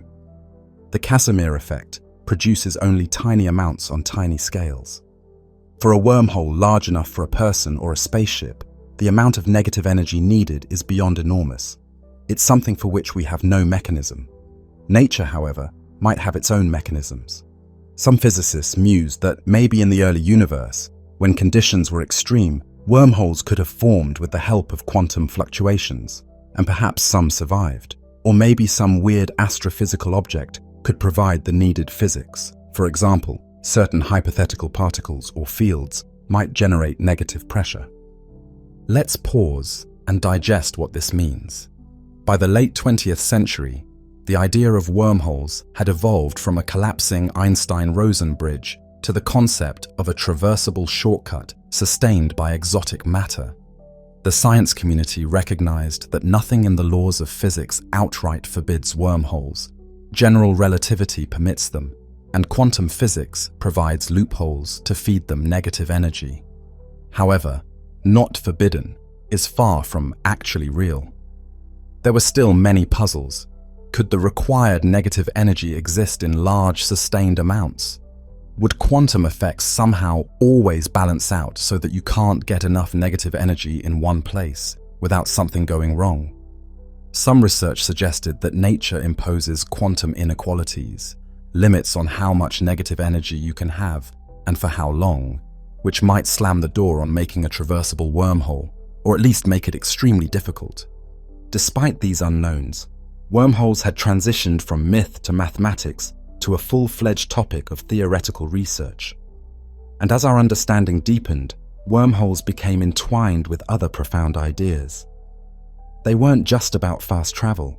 They started cropping up in discussions about time travel, quantum mechanics, and even the fundamental structure of reality. To see how, we need to delve into what passing through a wormhole might entail and the strange possibilities it opens up. The traversability problem, holding a wormhole open. To truly appreciate the challenge of traversing a wormhole, imagine trying to walk through a tunnel made of rubber that is under tension, trying to snap shut. Each step you take, the tunnel narrows behind you, eager to pinch off. This is essentially what space-time itself would do to any naive wormhole. Gravity pulls the walls of the tunnel together with overwhelming force. Without intervention, the wormhole collapses so quickly that even a ray of light wouldn't make it through from one end to the other. So, what do we need to keep it open? We introduce the idea of exotic matter with negative energy as the hero of this story. But can we be a bit more concrete about it? What does negative energy even mean? One way to think of it is to consider gravity again. Positive mass energy curves space-time in a way that attracts. Negative mass energy, if it existed, would curve space-time the opposite way. Its gravity would repel. If you had a lump of negative mass and you put a normal object near it, the normal object would feel a repulsive force pushing it away. And interestingly, the negative mass would seem to chase the normal mass, a strange quirk of the equations. This kind of material isn't known to exist in any tangible form, but in the wormhole context, we don't need a chunk of negative mass metal or anything. We just need a region where, effectively, the gravitational field is pushing outward instead of pulling inward. The calculations by Thorne and others gave a prescription. Line the throat of the wormhole with a shell of negative energy density. Think of it like reinforcing a tunnel with steel beams, except here, the beams are made of something that creates anti-gravity. This would push outwards on the tunnel walls and keep them apart, preventing collapse. How might one obtain such negative energy? Quantum theory offers some ideas. The Casimir effect, as mentioned, is one concrete example. It creates a tiny region of space where the energy density is lower than the space outside. In effect, it's a negative energy pocket relative to the outside vacuum. Another idea comes from the concept of vacuum energy in cosmology, the energy of empty space that drives the expansion of the universe. If one could manipulate the vacuum energy, maybe it could be made negative in some region. Yet another exotic concept is so-called phantom energy, a hypothetical form of energy in cosmological models that has even more intense properties than dark energy and could violate energy conditions, though this is highly speculative. All of this remains theoretical. To date, we humans have not created negative energy beyond the microscopically small Casimir regions, nor have we found negative mass particles zipping around. But in the realm of theory, some interesting developments have occurred. Physicists have crafted examples, mathematical models, of traversable wormholes that obey as many known laws as possible. For instance, recent studies showed that if you have a black hole with a very strong magnetic charge, it might induce quantum effects that effectively generate negative energy in its vicinity. In one proposal, certain kinds of charged, massless particles in a specific quantum configuration could circulate and create regions of negative vacuum energy, thereby propping open a wormhole. These wormholes, however, turned out to be tiny, like subatomic size, essentially useless for humans, but fascinating as a proof of concept that wormholes might not be totally forbidden. Another line of thought involves extra dimensions, which we will discuss more later. If our universe has hidden dimensions beyond the familiar three of space and one of time, those extra dimensions might allow shortcuts or provide the conditions needed for wormholes without having to violate energy conditions in the traditional way. In some brain world scenarios, where our universe is like a membrane within a higher dimensional space, gravity leaks off our brain into the higher dimensions. This leakage might allow for natural wormholes, or at least less stringent requirements for negative energy, because the geometry of space-time could be different than we expect when it's embedded in a larger reality. Imagine our 3D space is like a sheet of paper, and a wormhole is like a fold that goes into the third dimension, height, to connect distant points on the sheet. If you actually had that third dimension to use, which we normally don't feel in daily life, then maybe forming a stable tube is easier. Even with all these clever ideas, one truth remains. If wormholes exist or can be made, they are not easy things. The universe does not hand out faster-than-light cosmic subway tunnels to just anyone.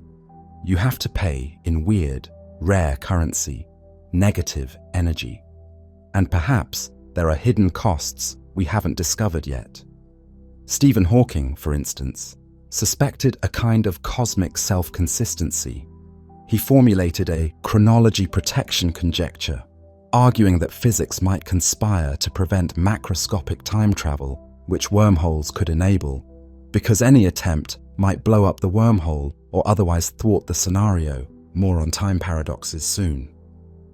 To step through a wormhole safely, you need not only to hold it open, but also to make sure that tidal forces, the differences in gravity that can stretch and squeeze, are not fatal.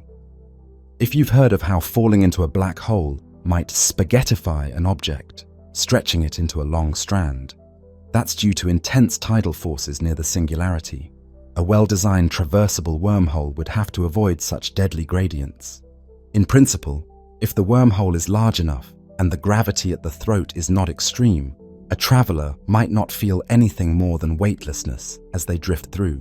But if the wormhole mouth is small, approaching it would be like approaching a black hole. The gravity might increase sharply, giving you a wild and possibly lethal ride. In summary, the traversability problem forced physicists to think outside the box of normal matter and energy. It took the discussion from wormholes are mathematically possible but useless to wormholes might be made usable if exotic physics comes into play. This was a huge shift, It turned wormholes into something one could, in theory, engineer, given sufficiently advanced technology or understanding of quantum gravity. It opened a door, albeit a very speculative one, to imagining actual journeys through a wormhole. And that invites the question, what would such a journey be like? Before we address the experiential side, let's consider how far we've come. We started with human longing, passed through myths, saw how Einstein's theory gave birth to the idea of wormholes, and confronted the fact that they tend to collapse. We introduced exotic matter as a lifeline to hold a wormhole open. The stage is set. Now, let's step through that stage into the hypothetical reality on the other side of an open wormhole. In the next section, we'll leave equations aside for a moment and engage in a thought experiment. If a traversable wormhole existed, how would it look and feel to those who approach it and pass through it? Inside the cosmic tunnel, anatomy of a traversable wormhole. Imagine you are an intrepid explorer in a future where humanity has managed, against the odds, to stabilize a wormhole. Perhaps it was found naturally adrift in space, a relic of the early universe that we managed to tame with technology. Or perhaps it was manufactured through processes that today we can only dream about. Either way, you are now in a spacecraft approaching one mouth of this wormhole. What do you see? From a distance, the wormhole mouth might resemble a black hole. It could appear as a dark, spherical shadow against a backdrop of stars. Around it, you might see a strange distortion of light. Stars behind the wormhole could appear warped into rings or halos due to the gravity of the wormhole lensing the light. In fact, one distinctive signature of a wormhole versus a black hole might be that you could potentially see light coming through it from the other side. Instead of an utterly black silhouette, the wormhole might have a shimmering interior if the far end opens near some bright region like a nebula or a star. Some theoretical models suggest a wormhole could produce a double image or a ring of whatever lies on the other side. As you draw nearer, the view gets stranger. The star field ahead might start to duplicate or warp radically. Imagine looking straight into the mouth. You could be gazing into a funnel where the far end's environment is visible in a compressed, fisheye view. Around the rim of the mouth, the normal universe's stars might appear smeared into a ring, an Einstein ring effect. It would be as if a piece of another sky is embedded in our space, framed by a gravitational mirage. Your vessel's instruments would note gravitational forces, but if this is a well-behaved wormhole, you don't feel a deadly pull. You carefully align your ship to enter. It's crucial to go right through the center, much like threading the eye of a needle in 4 dimensions. If you veer too close to the edge, the throat walls, gravity could pull you against them and crush you. But let's assume expert navigation. Crossing the threshold of the wormhole mouth, you might not feel anything particularly special at that exact crossing. There's no physical gate or membrane, just a region of intense gravity and exotic effects. Suddenly, the outside universe's view is behind you, perhaps as a pinprick shrinking away. You are now inside the wormhole throat, the tunnel between universes or distant locations. What is it like inside a wormhole? The truth is, we don't know, but we can speculate based on the mathematics of space-time curvature. If the wormhole is large enough, the ride could be surprisingly smooth. You might be in free fall, weightless, not feeling acceleration, much like an astronaut orbiting Earth. The walls of the tunnel are not physical surfaces, but a region of space where curvature is extreme and supported by that exotic matter we discussed. There might be some radiation present, perhaps from particles that wander in or from quantum effects at the throat, so the inside might glow faintly, or it might be dark if nothing is there to emit light. If the wormhole is short, you transit in a flash. For example, you could imagine a wormhole connecting 2 points a few light years apart, but the length of the tunnel itself might only be, say, a few billion kilometers. You might traverse that in a matter of hours at moderate speed, or even minutes if you coast through. In some science fiction, wormholes are depicted as instantaneous teleportation, vanish here, appear there. But a traversable wormhole still has a finite length inside, albeit possibly shorter than the external distance. So you might actually travel through a corridor for a little while. The most mind-bending aspect, however, would be what happens with time and simultaneity. If both ends of the wormhole are stationary, relative to each other, and in shallow gravitational fields, you might not notice anything unusual about time. You leave at 1 o'clock and arrive a little after 1 o'clock because the travel path was so short. But if the wormhole ends are in different gravitational potentials or have been moved around, for example, one end is on a fast-moving spaceship, time could be offset. You might come out and find that clocks on the other side are out of sync with those on the side you entered. This possibility leads to the time travel paradoxes, which we will discuss soon. For now, let's focus on the sensory and physical experience. One could imagine looking out the window mid-transit. What would you see? Potentially, you might see the entrance you came from shrinking behind, surrounded by a ring of light from the universe you left. Looking forward, you could see the exit growing, with the target universe's starfield expanding.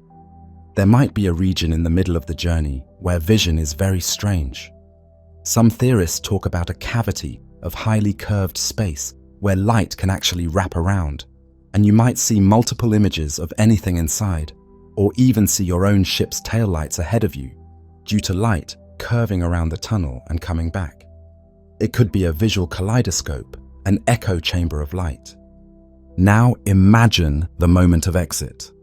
One instant, you're in the tunnel, mostly surrounded by darkness and the memory of the stars you left.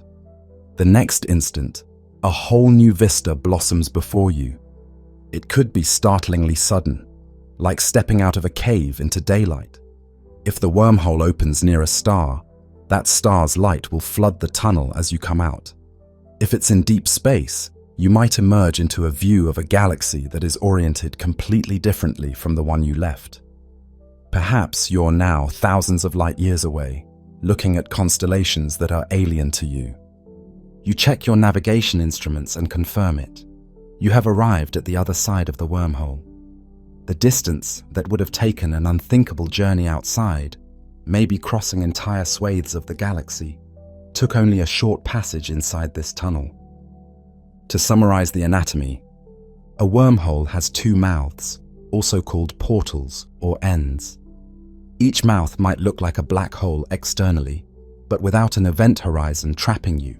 In a traversable wormhole, effectively, the event horizon is either non-existent or has been altered so you can go both ways. The mouths are connected by a throat, which is the space inside the wormhole. The throat's spatial length can be anything from a tiny distance to arbitrarily long, but for a useful wormhole, we want it short relative to the external separation. The throat must be sustained by some form of exotic structure, negative energy, to prevent collapse.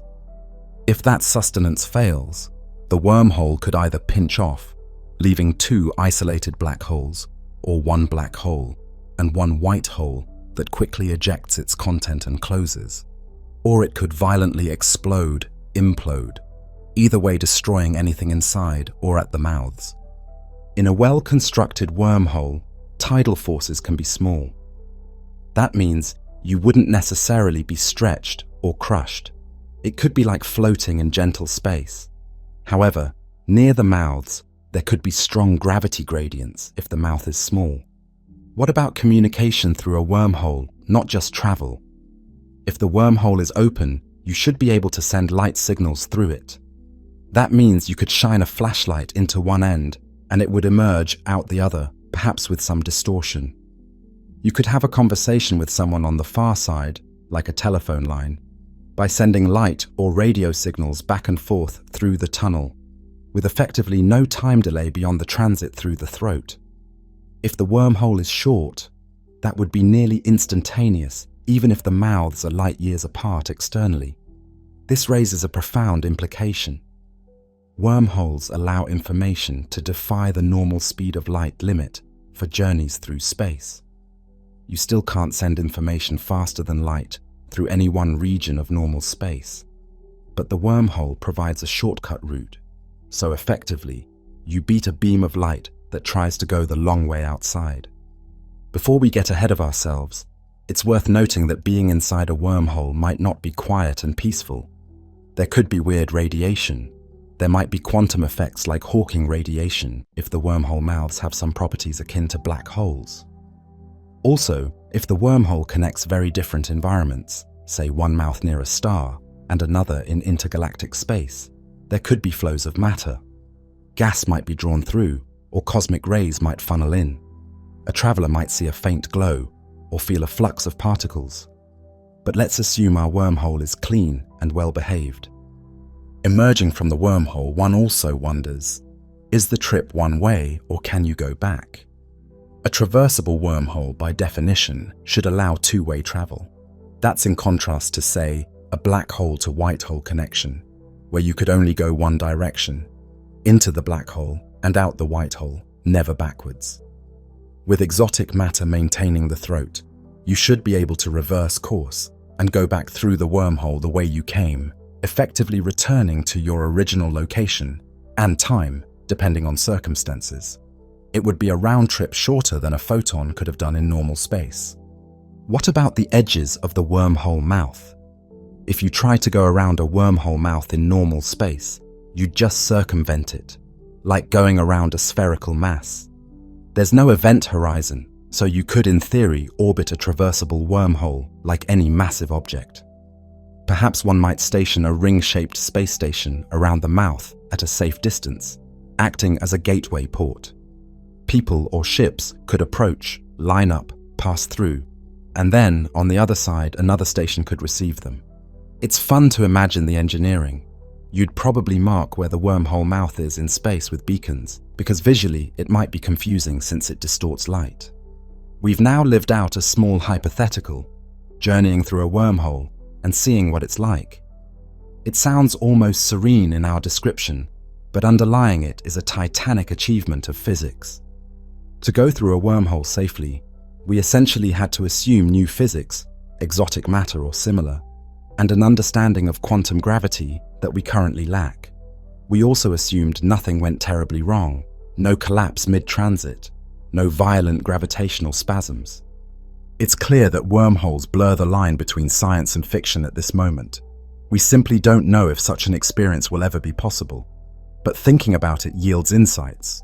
For instance, it emphasizes how wormholes allow faster than light travel through the shortcut, but not local violation of physics. A person in the tunnel always moves slower than light locally. It also hints at why wormholes might enable time travel, which we should discuss now. We mentioned that if one mouth's clock is out of sync with the other, one could possibly travel not just across space, but across time under certain setups. Let's unpack that next, because it's one of the most paradoxical and profound implications of wormholes. Loops in time, wormholes and time travel paradoxes. Wormholes, if they exist, don't only challenge our notions of distance, they can also shake our understanding of time. We all have an intuitive sense of time's flow. Cause precedes effect. Clocks tick forward uniformly for all, aside from Einstein's known effects of relative motion or gravity. Time travel has long been a staple of science fiction, usually treated as something distinct from space travel. But in relativity, space and time are intertwined. A wormhole is a spatial shortcut, but under relativity, a shortcut in space can become a shortcut in time under certain circumstances. How could a wormhole allow time travel? The key is something called a closed time-like curve, which is a fancy term for a path through space-time that loops back on itself, meaning if you travel along it, you end up at the same point in space and time, effectively returning to your own past. Normally, such loops aren't present, at least at macroscopic scales, in our universe. They are mostly the stuff of thought experiments, but wormholes open the door to them. Here's a thought experiment to illustrate. Suppose we have a traversable wormhole with two ends, A and B. Initially, they are synchronized in time. Clocks at A and B both read, say, 12 adro. Now, if nothing else is done, going through the wormhole from A to B is just like stepping through a door. You arrive essentially at the same time you entered, maybe a few minutes later, because you traveled through the tunnel. No time travel yet. However, now let's take end B on a journey. Put the B mouth on a fast-moving spaceship and fly it around at high speed, near the speed of light, or take it on a trip near a strong gravitational field. Then bring it back near A. Einstein's relativity tells us that moving clocks or clocks in deep gravity run slower relative to those that stay put. So when B comes back close to A, its clock might be behind A's clock. Perhaps B's clock now reads 11 o'clock, while A's reads 12 o'clock, meaning B's mouth has experienced time 1 hour less than A's due to time dilation. Yet, because the wormhole connects them, the connection disregards the external time difference. Now what do we have? We have wormhole mouth A at local time 12 o'clock and wormhole mouth B at local time 11 o'clock from its perspective. If you enter mouth B, the one that experienced less time, at what B considers 11:05, you might come out of mouth A when A's clock says 12:05, but B's 11:05 corresponds to an earlier moment on A's timeline because B's clock is behind. Essentially, you would emerge from the wormhole at A at a time before you entered B. In other words, you traveled back in time by an hour as measured on A's side. This is tricky to describe without a diagram, but the result is famous. A wormhole whose ends have been moved around relative to each other can become a time machine. You could go through in one direction and come out in the past of where and when you started. If you go the opposite way, from A to B in our scenario, you'd go an hour into the future relative to entrance time. So the wormhole allows an asymmetry. One direction is a trip to the past, the other to the future. What can you do with such a time-traveling wormhole? Theoretically, you could send information or objects to the past. This raises all the classical paradoxes. The grandfather paradox, what if you go back and prevent your own existence? Or the bootstrap paradox, what if you bring back information or an object that has no origin because it was passed from future to past in a loop? Wormholes don't automatically allow unrestricted time travel to any era. They link specific times and places, the times at which the wormhole mouths exist. So, for example, you couldn't use a wormhole created in the year 2200 to go back to 2025 if the wormhole didn't exist in 2025. But you could potentially go back to when it was created or first opened. Physicists have poured a lot of thought into whether these paradoxical situations could actually happen. Some have concluded that any attempt to create a time loop with a wormhole would result in conditions that destroy the wormhole or otherwise prevent the paradox. One idea is that radiation would build up. Imagine a simple scenario. You try to send a bit of light, a photon, through the wormhole to the past. If the alignment is just right, that photon could emerge in the past and potentially do something like nudge a mirror that ensures that same photon ends up going into the wormhole again. Now, if each loop amplifies the number of photons, say it triggers an emission of 2 photons that then go back, you might get an exponential pileup of energy, effectively an infinite feedback loop, as the photon circles through the time loop over and over, all cramming into the same moment. Calculations show that when you approach a configuration where wormholes would allow backwards time travel, these feedback effects can become infinitely large, suggesting the wormhole would get blasted apart by the energy surge. This is related to Hawking's chronology protection idea. Even if physics doesn't explicitly forbid a closed, time-like curve, the universe might protect itself by making the conditions unphysical, like requiring infinite energy, or by destroying the wormhole when it tries to form a time loop. Other physicists argue for consistency. Maybe time travel can happen, but you could never create a paradox because the only histories that survive self-consistently are those where events already account for the time travel. This is known as the Novikov self-consistency principle. In simple terms, if you go back in time, you might become part of history rather than changing it. For instance, you might attempt to prevent an event, only to realize that your interference is what caused it, or that something always thwarts your efforts. the timeline would somehow find a way to avoid inconsistency. That's a more philosophical stance and hard to test, but it's not mathematically ruled out in relativity. If wormholes were available to actual beings, the temptation to use them as time machines would be huge. It could be wonderful. Imagine being able to see the past, or send warnings backward, or retrieve lost information. Or catastrophic. Someone could try to tamper with causality, or accidents could spawn loops that we can't foresee. We might have scenarios of multiple timelines or parallel histories if one interprets quantum mechanics that way. Perhaps each paradoxical attempt splits off a new branch of reality, a many-worlds interpretation applied to time travel. So you can't truly change your original world's history. You only create a new, divergent timeline.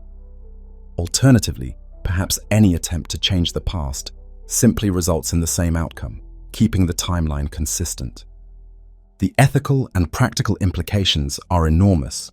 We will talk about ethics soon, but focusing on physics. Wormhole time machines are extremely speculative, but not outright forbidden by general relativity alone. It's quantum mechanics and maybe deeper principles we don't yet know that might intervene. Indeed, many experts suspect that once we have a full theory of quantum gravity, it will show that traversable wormholes or wormhole time machines can't actually form under realistic conditions. Some recent calculations in string theory and other advanced frameworks hint that perhaps traversable wormholes require special setups that aren't naturally occurring or easy to engineer. And even if they exist, maybe they can't be turned into time machines due to subtle quantum effects. Nonetheless, as a thought exercise, wormholes have taught us a lot. They've forced physics to confront what-if scenarios about time travel in a logically rigorous way. The consensus, so far, is if nature allows time loops, it keeps them hidden well. We haven't seen any evidence of tourists from the future or messages from tomorrow, unless one day we realize some phenomenon was exactly that. It could be that wormholes exist, but nature prevents using them to go back before their creation. A kind of limited time travel that doesn't break causality globally, or they might be completely ruled out by something we have yet to discover. Time travel paradoxes make for great storytelling and headache-inducing physics discussions. One famous example often cited: if you have a wormhole time machine, could you go through and shoot your earlier self before you entered, thus preventing yourself from going in? That's a classic paradox. In a consistent universe, something would prevent the situation from happening exactly that way.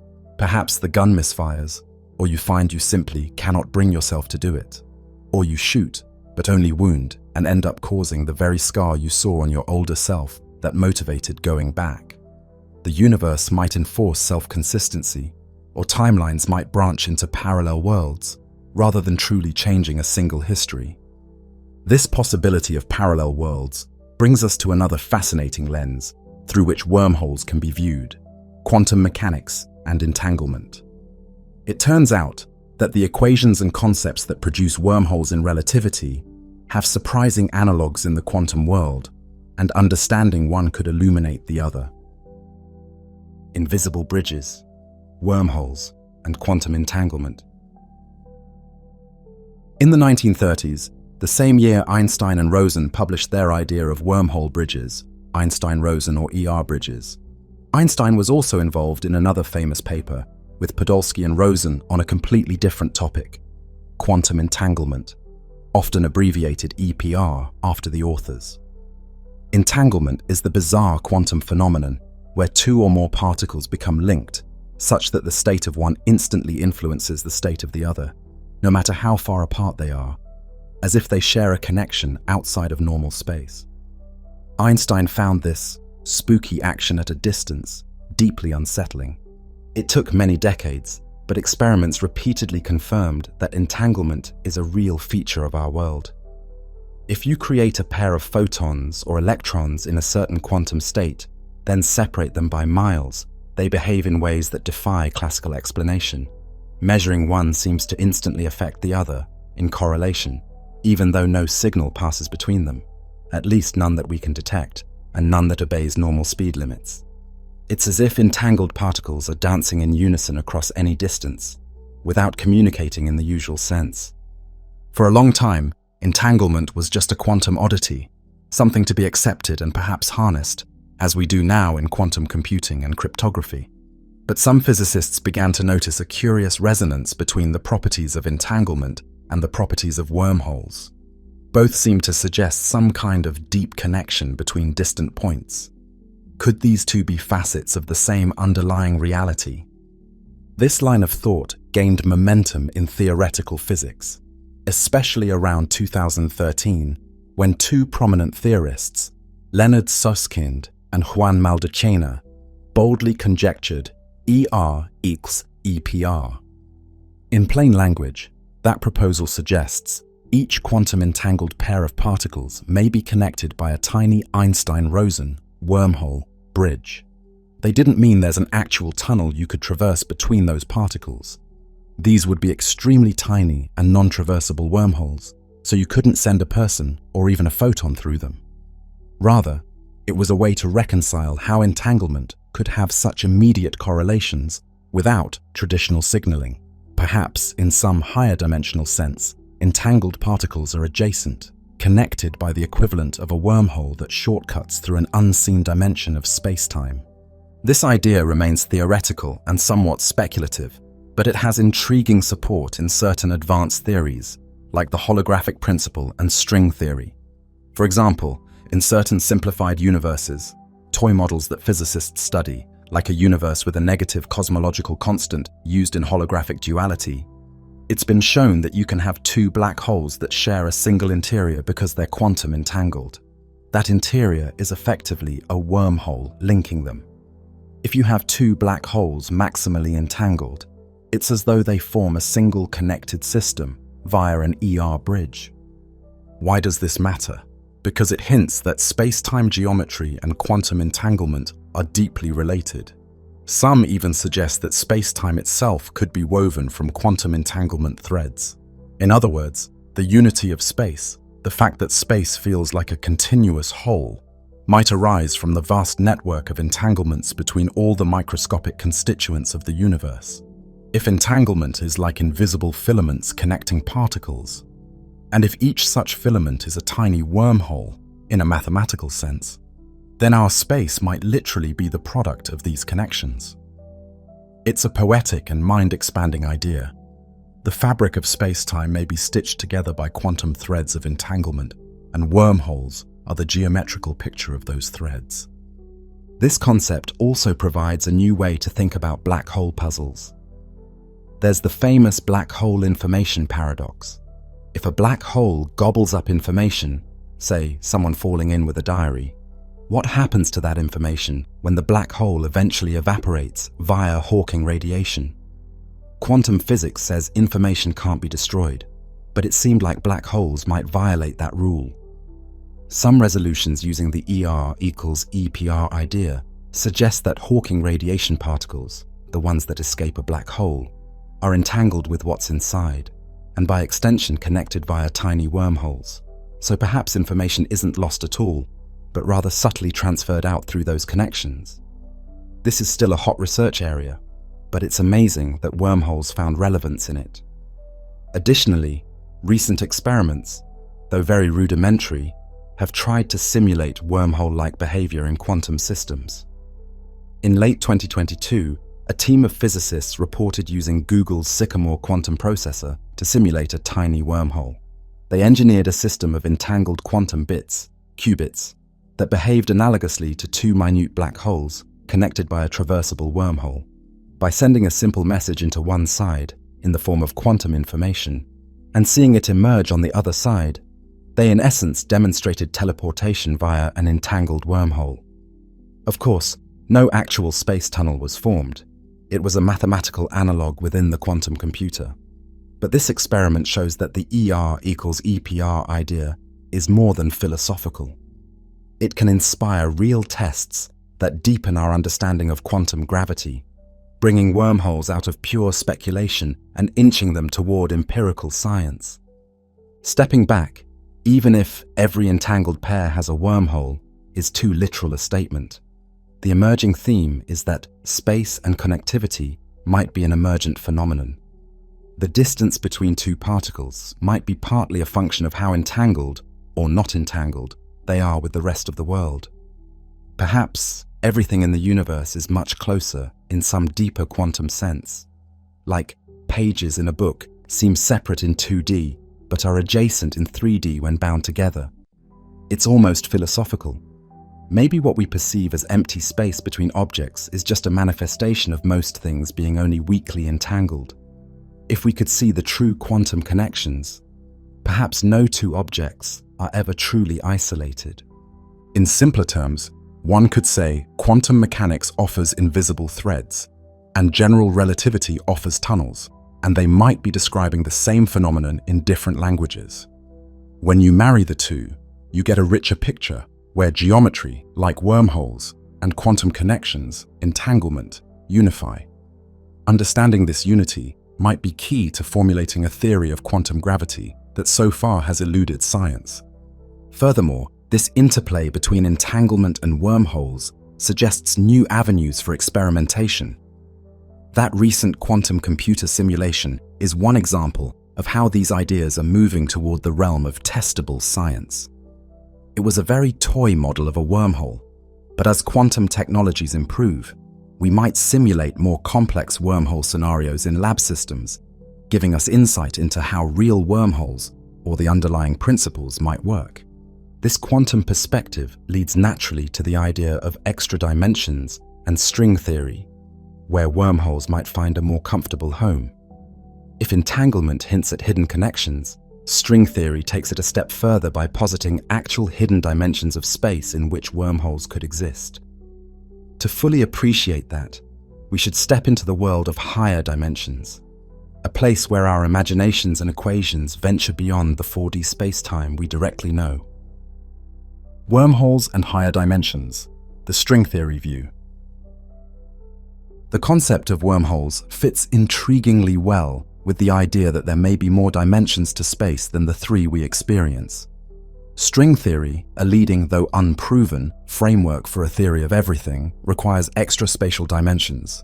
In some versions, as many as 6 or 7 additional dimensions curled up at tiny scales. If these extra dimensions exist, wormholes might be more than just theoretical oddities. They could be natural geometric features that involve those hidden dimensions. Think back to the analogy of a 2D creature on a sheet of paper, for whom a wormhole might just be a mysterious door that teleports them. But in our 3D view, we see it as a tube that goes off the sheet. In the same way, perhaps what looks impossible or singular in our 3D space is easily done by curving through a 4th or 5th spatial dimension. One popular brain world idea, brain meaning a membrane-like universe, is that our entire universe is like a 3-dimensional surface embedded in a higher dimensional space, often called the bulk. In these scenarios, it's been shown that gravity might propagate through the bulk, while light and matter are mostly stuck on the brain, our universe. If gravity can seep out, perhaps it can also find shortcuts. Indeed, some researchers have found that in certain setups like the Randall-Sundrum model, a specific 5D model addressing why gravity is weaker than other forces, you could get stable wormhole solutions without needing exotic matter as weird as in pure 4D relativity.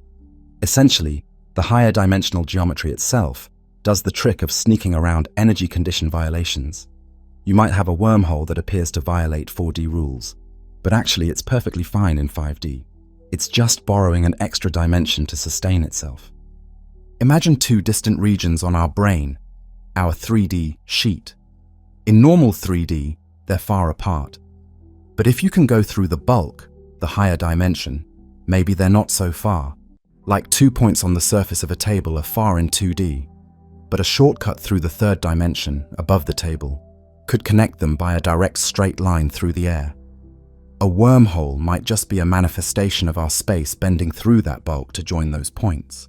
String theory also introduces new objects, strings and brains, that could potentially form or stabilize wormholes. For example, there are hypothetical entities called D-brains and fundamental strings. One might imagine a configuration where a string or a brain is arranged in such a way as to link 2 points. There is research on D-brain wormholes, where the wormhole is essentially a byproduct of how brains are shaped in higher dimensional space. Another interesting stringy concept is that black holes and wormholes might be closely related through dualities. In certain cases, a wormhole solution in higher dimensions can, when viewed in 4 dimensions, look like a pair of charged black holes or other exotic objects. This is quite technical, but the gist is, higher dimensions open up a whole menagerie of possible shapes and connections for space-time. Wormholes, which in 4D require weird stress energy, might be natural geometric features in 5D or beyond. Thus, discovering a wormhole might indirectly indicate evidence of extra dimensions, a thrilling possibility that would revolutionize physics. There's a more speculative notion still. Wormholes connecting not just different places in our universe, but different universes entirely.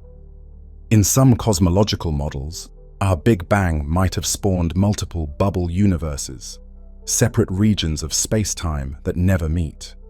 Usually, each bubble is isolated, but a wormhole could be a tunnel between such otherwise disconnected bubbles. If string theory's picture of a multiverse of brains is true, perhaps one mouth of a wormhole could lie on our brain, our universe, and the other mouth on a neighboring brain universe. That would be literally a portal to another universe. String theory also suggests that at extremely tiny scales, the Planck length, 10⁻35 mem, space-time is not smooth, but frothy or filamentary, echoing Wheeler's quantum foam idea. In that foam, mini wormholes might constantly flicker in and out. Most would be inconsequential, but some theories muse that a few could have been inflated or stabilized somehow. For instance, if a tiny wormhole formed during cosmic inflation, one mouth could have been whisked far away while the other remained near, effectively stretching the wormhole.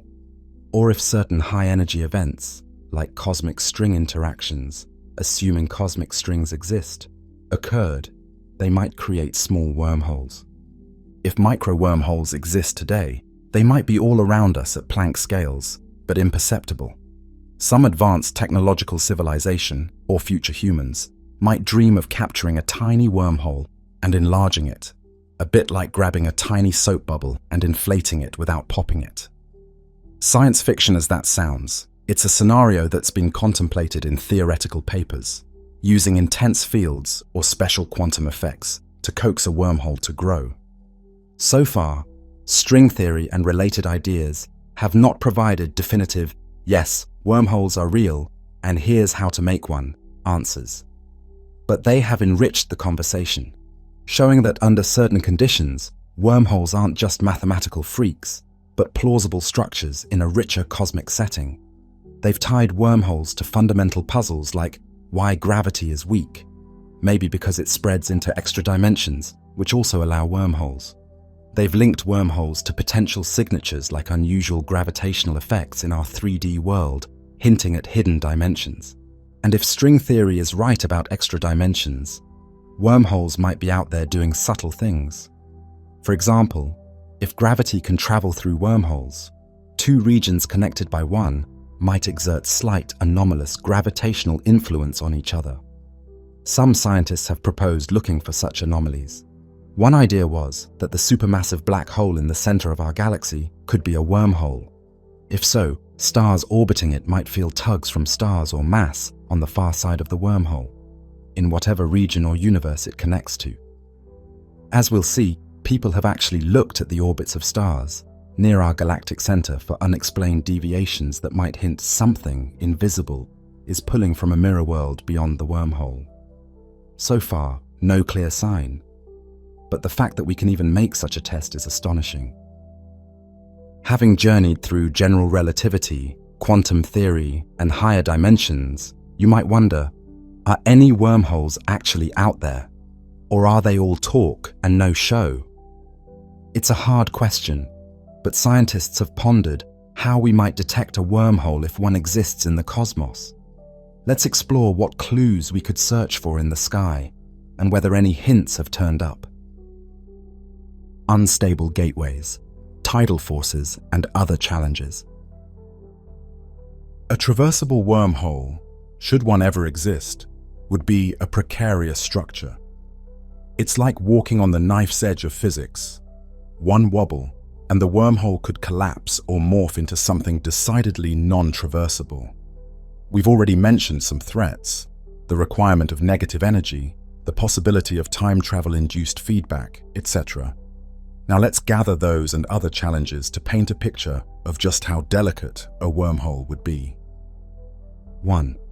Tidal forces and gravity, gradients.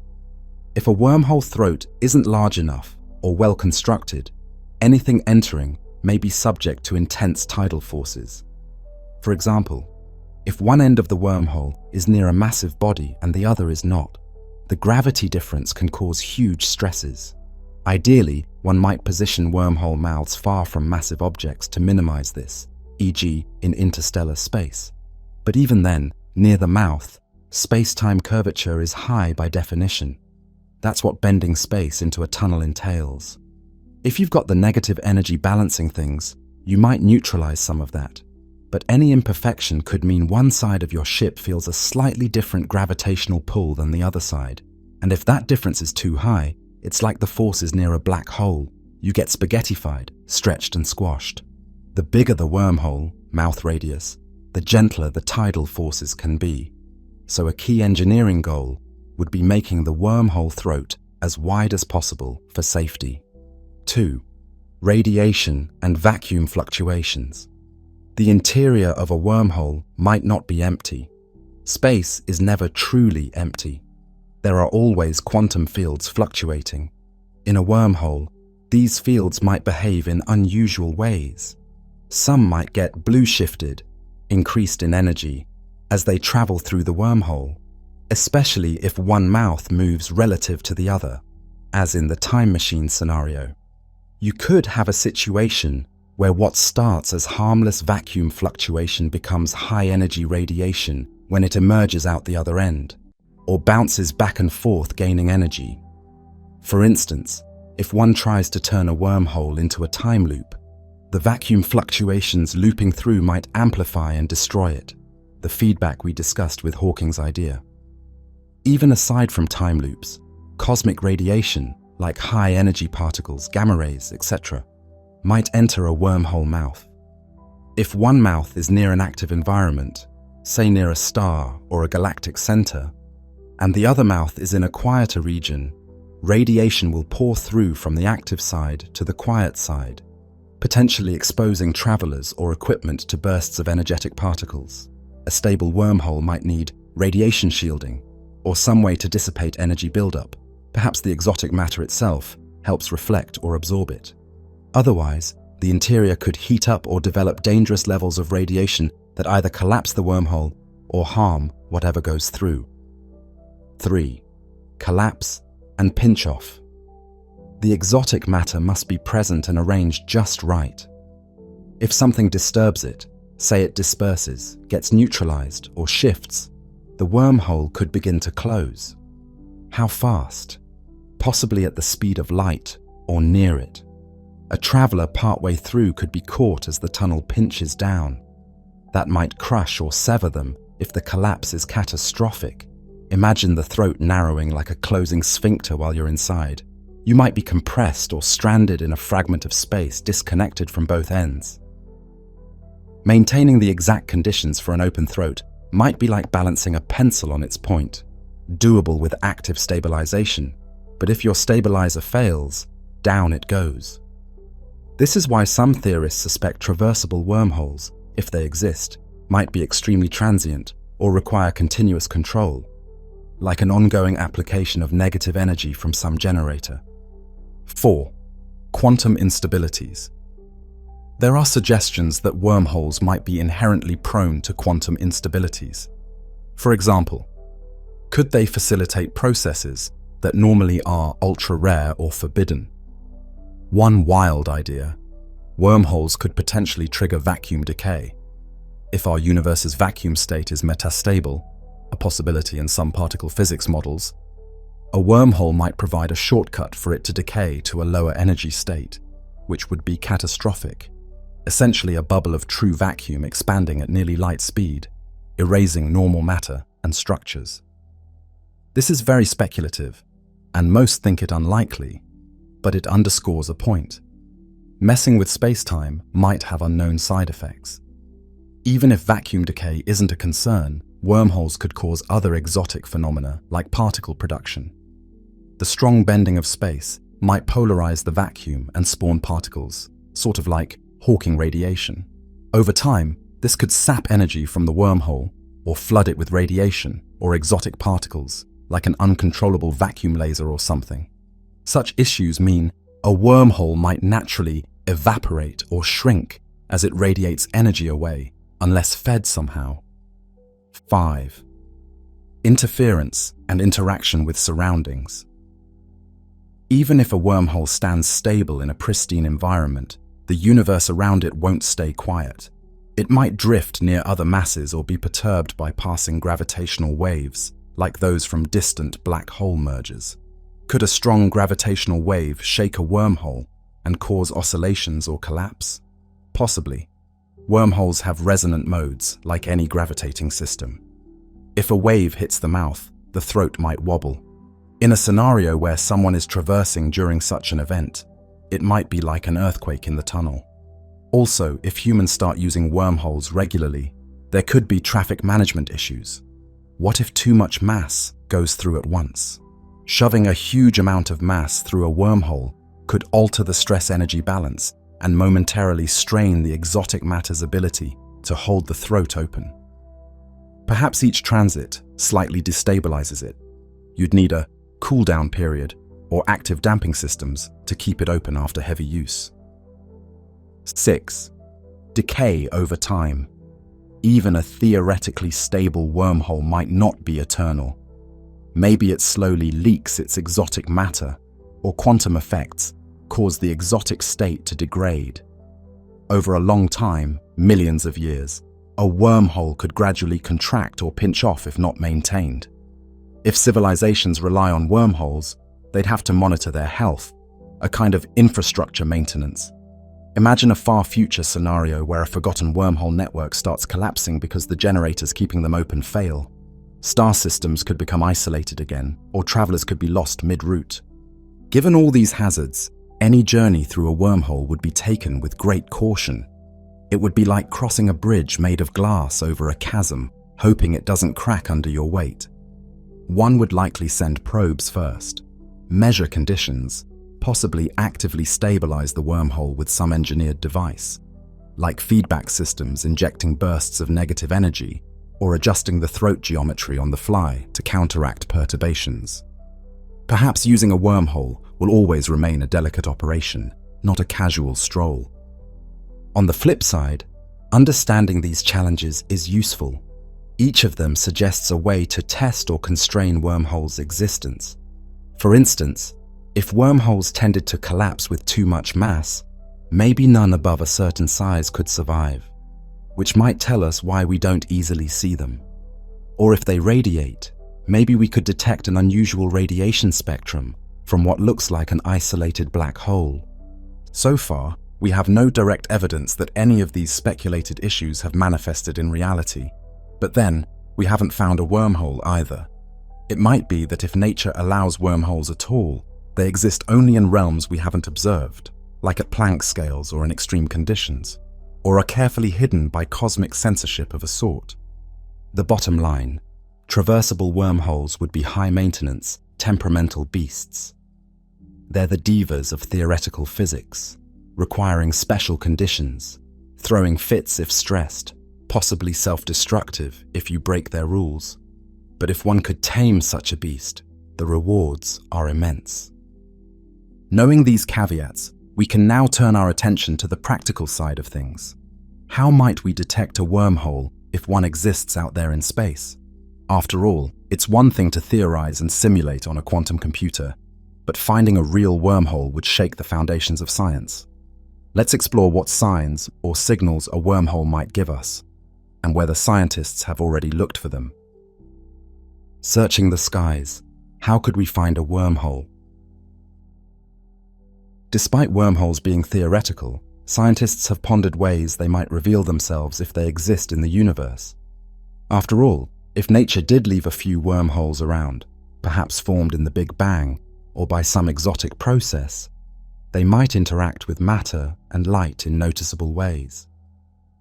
One obvious effect: gravitational lensing. Gravity bends light, as predicted by Einstein and confirmed by many observations, like the famous image of an Einstein ring, where a galaxy's mass distorts the light of a more distant quasar into a ring. A wormhole mouth, having mass and gravity, would also deflect light, but it could do more than a normal mass. Light from a background object could potentially go through the wormhole and come out the other side. So an observer might see weird things, perhaps 2 or more images of a distant star or galaxy, one from light that went the normal long way around, and another from light that detoured through the wormhole. For instance, if a wormhole connected 2 different regions of the universe, we might observe a double image of a celestial object, or an Einstein ring with an unusual shape. Astronomers have actually considered this. They worked out that a traversable wormhole could produce a unique lensing signature, basically a pattern of Einstein rings or arcs that is distinct from what a lone black hole or galaxy would make.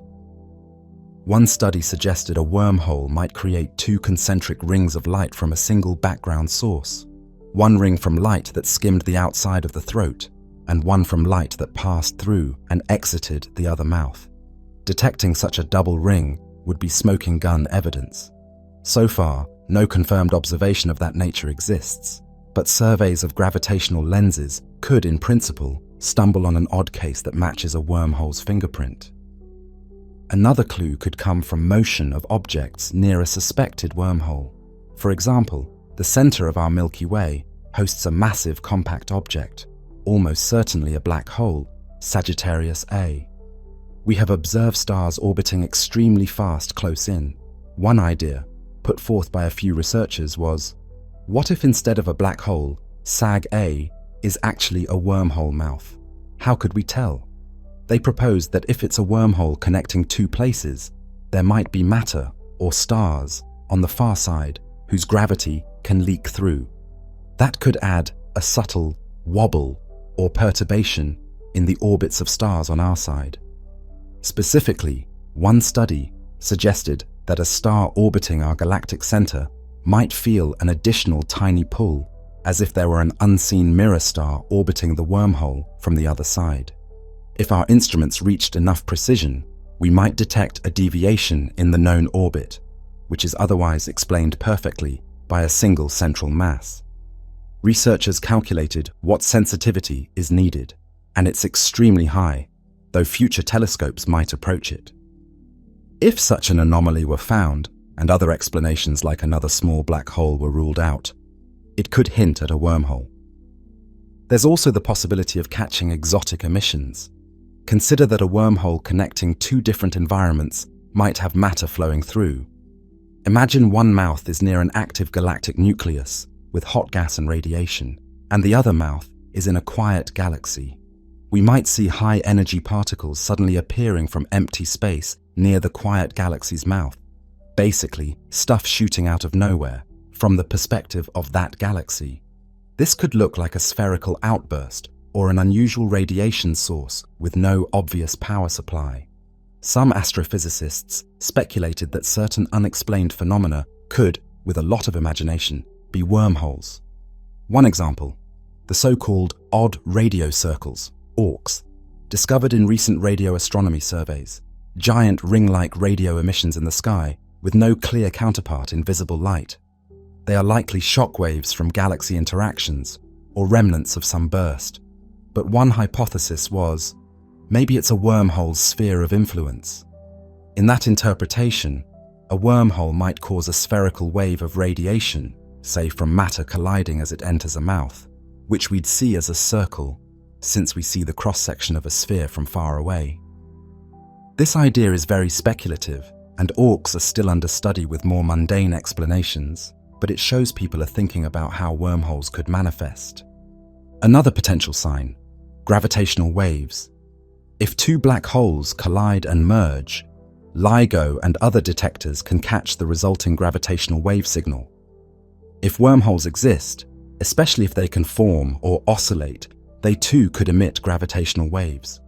For instance, if a wormhole oscillates, the two mouths moving relative to each other like a spring, it would radiate gravitational waves. Or if something falls through a wormhole, the throat might vibrate and emit a burst. These signals might have distinctive echoes. Some theoretical work suggests that if black holes have interior wormhole structures or other exotic compact structures, after the main merger signal, there might be a series of faint echo pulses as gravitational waves bounce around inside the structure and leak out. Scientists have looked for unexplained echoes in LIGO data. There have been tentative claims, but nothing conclusive. Most in the field treat those with caution. Still, as detectors improve, gravitational waves could either reveal surprises or put tighter limits on exotic objects like wormholes. One more arena, the cosmic microwave background, CMB, the afterglow of the Big Bang. If a wormhole formed in the early universe, more on that soon, and it was large, it might have left an imprint on the CMB's patterns. Perhaps a strange symmetry or repetition. For example, seeing the same galaxy or cosmic feature in two widely separated areas of the sky because a wormhole made light paths converge. Cosmologists have searched the CMB for odd correlations, like matching spots or circles, that could indicate the topology of space is weird. Say, space is connected in loops, which would also cause duplicate patterns. None have been clearly found at a significant level. However, they usually weren't explicitly looking for wormholes, more for wraparound universes. A wormhole imprint would be a bit different and harder to differentiate from random fluctuations. It's a long shot, but an interesting one. If wormholes were abundant, we arguably might have noticed something by now. An unexplained lens here, an odd motion there. The fact that we haven't may suggest that if they exist, they are either extremely rare or very well hidden, for example, microscopic, or masquerading as black holes almost perfectly.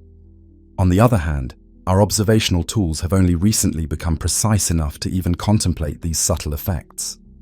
The orbits of stars at the galactic center, for instance, can now be measured with accuracy down to a fraction of a percent.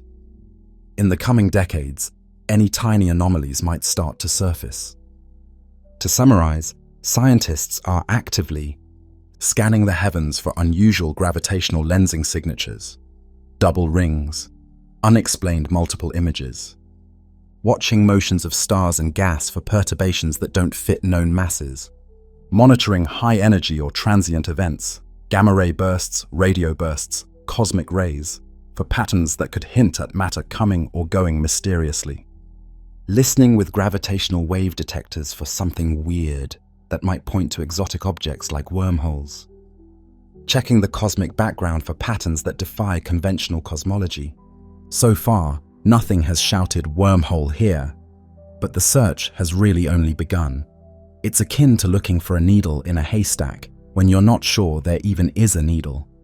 But as technology and surveys improve, we might at least constrain the possibilities. For example, we could say, no wormhole bigger than X is present within Y light years, or we'd have seen effect Z. Even that is useful, as it tells theorists what's off the table. Now, beyond trying to find a wormhole, there's a deeper line of inquiry. Could wormholes have been formed naturally at all? We touched on the Big Bang and primordial wormholes. Let's explore that avenue. The possibility that wormholes are as old as the universe, forged in the furnace of creation itself, and perhaps still lurking in the cosmic wilderness. Primordial gateways, wormholes from the early universe. The idea of wormholes often leads to a natural question. If they can exist, could some have been formed in the early universe? Moments after the Big Bang, the cosmos was incredibly hot and dense, a roiling sea of energy and quantum fluctuations. Some theorists have suggested that in this initial quantum chaos, tiny wormholes might have spontaneously appeared and vanished as space itself foamed at the smallest scales. This concept of quantum foam, championed by physicist John Wheeler, imagines space-time at the Planck scale, the very smallest scale, as an ever-changing landscape, where little tunnels and bubbles constantly form and dissolve. Most of these would be ridiculously small and fleeting, but what if one somehow got caught in the expansion of the universe? According to inflation theory, our universe underwent a brief period of explosive expansion, fractions of a second after the Big Bang. If a wormhole, even a submicroscopic one, popped up during that epoch, the rapid stretching of space could have blown it up in size as well, potentially to macroscopic proportions. Such a primordial wormhole would be a relic of creation, a carryover from the universe's birth. Unlike wormholes formed by the collapse of stars, which we have no evidence for either, these would be fundamentally ancient structures, predating galaxies and stars, threading through the cosmos from its infancy. What would happen to these wormholes over time? The universe's expansion might pull on them, or they might drift, anchored to nothing in particular. Many might have collapsed quickly if they weren't stable. The violent conditions of the early universe could destroy fragile structures. But some could theoretically survive to the present day, hidden in the vastness of space. They might be very difficult to distinguish from a small black hole gravitationally, unless we notice the peculiar signatures, like the unusual lensing effects or leakage of gravity to another region, discussed earlier. If one exists within our observable universe, it could connect extremely distant regions that were once close together at the Big Bang. Notably, Stephen Hawking and others speculated on the role of such primordial wormholes. Hawking mused that tiny wormholes might constantly be appearing and disappearing at the quantum level, and although most would be too unstable or too short-lived for any use, they hint that space-time is not a smooth sheet, but a restless ocean of possibilities. If inflation magnified a few of those fluctuations, then wormholes may be as much a part of the cosmic fabric as the galaxies and stars, just far harder to detect. Some researchers have even considered whether primordial wormholes could be linked to mysterious phenomena, like certain unexplained cosmic signals or the seeding of large-scale structures. But as of now, these ideas remain conjecture. In practical terms, if primordial wormholes exist, they offer a tantalizing opportunity. Nature's own wormhole laboratories scattered in space. We wouldn't need to create a wormhole from scratch if we could find and capture one. An advanced civilization might hunt for these ancient tunnels, trying to stabilize or enlarge them for transport. It sounds fantastical, but so does the entire wormhole concept. At the very least, the possibility of primordial wormholes reminds us that wormholes could have cosmic origins. They might not just be science fiction or theoretical solutions on paper, but real artifacts of the universe's birth, waiting eons in the darkness for someone to discover their entrances. Beyond light speed, communication and consciousness. Wormholes aren't just about moving people or ships. They also redefine how we might send information. In a universe without wormholes, no message can travel faster than light through normal space, which means a radio signal to a star 100 light-years away takes a century to arrive. But with a wormhole, communication could be essentially instantaneous, no matter the distance. Imagine a network of wormholes linking far-flung planets. Colonies across the galaxy could speak with each other in real time, sharing knowledge and culture without the tyranny of light-speed delays. It would be the ultimate communication infrastructure, an interstellar internet, where the ping times are zero. The implications for memory and data transfer are profound. A library's worth of data could be sent through a wormhole as easily as passing a book through a door. Archives light-years apart could effectively merge into one. One could back up information in a distant, safe location with no delay, providing security against local disasters. Even more striking is the prospect of consciousness travel. While physically moving a person requires transporting their body, one could imagine a scenario where a mind is copied or transmitted. With wormhole communication, perhaps in the far future, A person's neural patterns, their memories and personality, could be sent to another planet and downloaded into a waiting clone or robotic avatar. This would be a kind of teleportation of consciousness.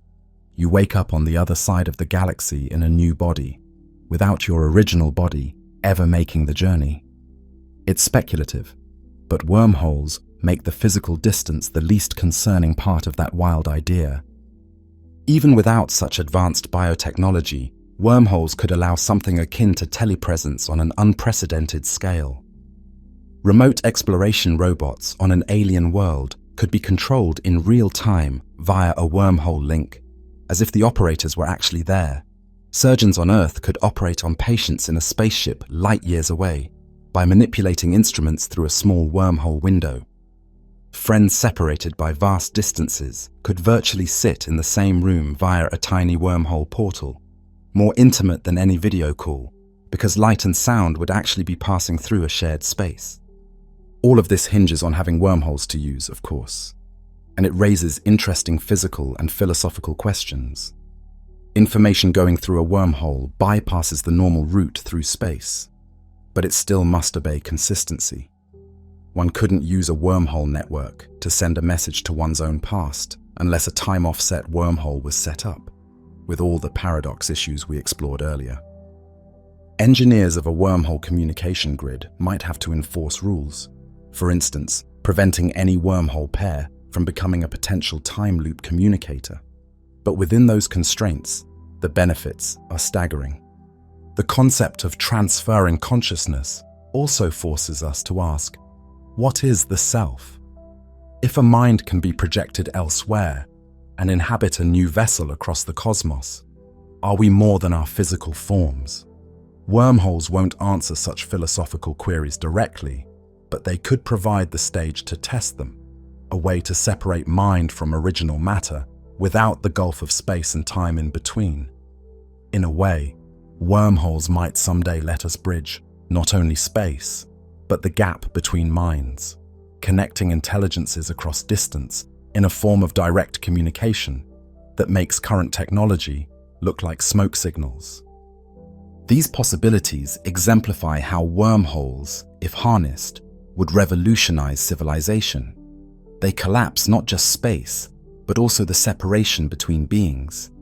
With instant communication and the potential exchange of thoughts or even selves, the universe would feel a great deal smaller and more intimate. It's a future in which distance is no barrier to sharing knowledge or love. A future where the saying, "we're all connected," is physically, literally true. Gateways and guardians, the ethics of wormhole use. If wormholes become a reality, humanity, or any intelligent users, will face serious ethical and security dilemmas. The power to bridge star systems or centuries comes with responsibilities that dwarf those of previous technologies. One immediate concern is control. Who gets to use a wormhole and who decides where and when it leads? A traversable wormhole, especially the first of its kind, could be the most coveted asset in history. Governments, corporations, or other groups might struggle for monopoly over these gateways. After all, controlling a wormhole is like controlling a shortcut through space and time, a strategic high ground unparalleled in significance. We can draw parallels with past innovations. Consider when humans first built ocean-going ships. Trade routes and choke points became sources of immense power for empires. A wormhole route is even more absolute. If you control the only bridge to a resource-rich star system, you essentially control that system without needing a fleet. This suggests that unregulated wormhole use could lead to conflict. Nations might go to war over wormhole access, or a powerful entity might keep a network of wormholes secret to maintain an advantage. To prevent such outcomes, society would need frameworks, perhaps treaties that declare wormholes a common good, or international interplanetary bodies to supervise their operation. A bit like how we treat Antarctica or outer space in current international law, but with even higher stakes. There's also the question of security and misuse. A wormhole can be a doorway for commerce and travel, but also, potentially, a a conduit for invasion or catastrophe. An enemy could send troops or weapons through a wormhole, bypassing all traditional defenses. Even a small wormhole could be used maliciously. Imagine someone opening a tiny wormhole in the middle of a city and funneling dangerous substances or deadly radiation through it from a safe distance. On a cosmic scale, one could theoretically divert matter from a star, like a stream of plasma, through a wormhole to threaten another world. Such scenarios mean that if wormholes exist, there may need to be agreements or technologies in place to police their usage, much like nuclear materials are monitored today. Wormhole detectors might be developed to alert if an unauthorized portal opens in a protected area, for instance, or fail-safes to collapse wormholes if misused. The time travel capability complicates ethics even further. If a wormhole network allows forward and backward time jumps by virtue of relativistic transport of one mouth, how do we handle the possibility of altering history? It might become necessary to establish strict laws, e.g., a prohibition on turning a wormhole into a time machine, perhaps enforced by international accord or automatic fail-safes in wormhole generators. One could imagine a chronology protection agency, a nod to Hawking's chronology protection conjecture, either a literal task force or simply the collective agreement of scientists to avoid creating causality paradoxes. People could be tempted to use wormholes to go back and prevent tragedies or gain advantage. Lottery numbers, anyone? Which raises moral dilemmas. Do we allow controlled, consensual changes to history, or is any change a violation of the rights of those who lived through the original timeline? Most thinkers suspect that unrestricted time travel would be destabilizing. Thus, ethically, it might be near universally outlawed, even if physically achievable. Beyond overt misuse, there's the matter of equity. If wormholes are expensive or hard to make, initially only a rich elite or powerful governments might have access, widening the gap between those who can cross the stars and those who cannot. There will be ethical pressure to democratize such technology, to avoid a universe where a few get to gallivant across space-time while others are stuck on their homeworlds.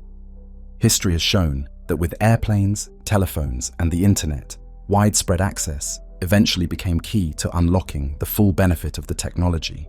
Perhaps wormholes would follow a similar path, from military or elite use to general public utility.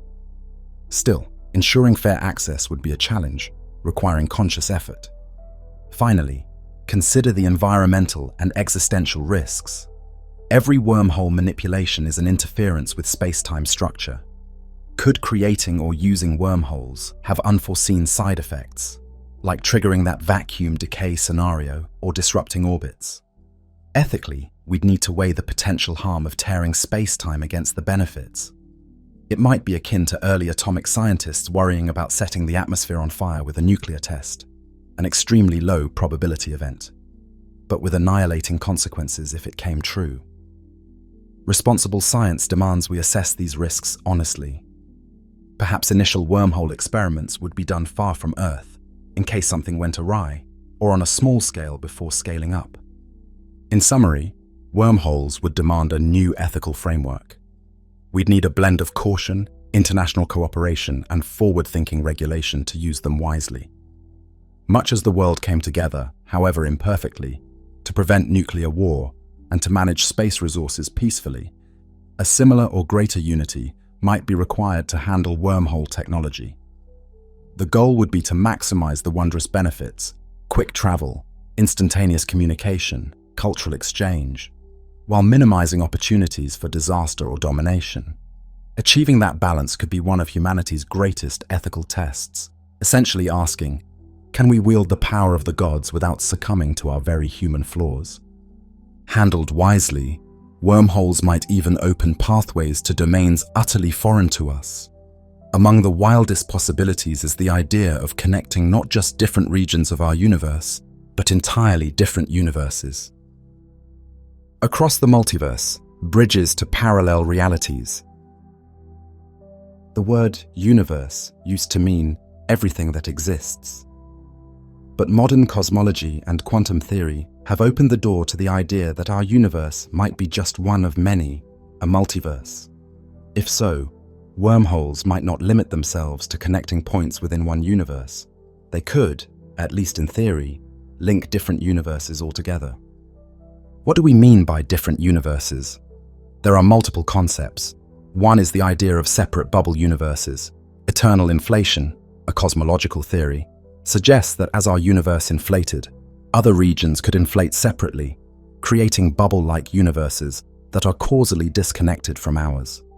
Normally, nothing can pass between bubble universes, but a wormhole might thread one bubble to another, like a tunnel between two separate soap bubbles. Another concept is brain worlds, which we touched on. Our universe could be a 3D brain floating in a higher dimensional space, and there might be other brains, other 3D worlds, parallel to ours in that higher dimension. Under the right circumstances, perhaps a wormhole is actually a tube through the higher dimensional bulk connecting two brains. If you stepped through, you'd literally leave our cosmos and emerge in a separate 3D universe with its own content. Yet another notion comes from quantum physics' many worlds interpretation, which posits that every quantum event that has multiple outcomes actually splits the universe into multiple branches, essentially parallel timelines or universes where each outcome occurs. Normally, those branches do not interact. They're like separate tracks of reality. But some speculative discussions wonder, could a wormhole allow travel between these quantum branches? This is a more exotic and controversial idea, but it's a staple of science fiction. The idea of alternate histories where, say, a wormhole could let you visit a world where the dinosaurs never went extinct or where a different outcome of history occurred. If wormholes can connect parallel universes, the possibilities are as vast as the imagination. You could have a shortcut, not just to another galaxy, but to an entirely different reality with different initial conditions, maybe even different physical constants.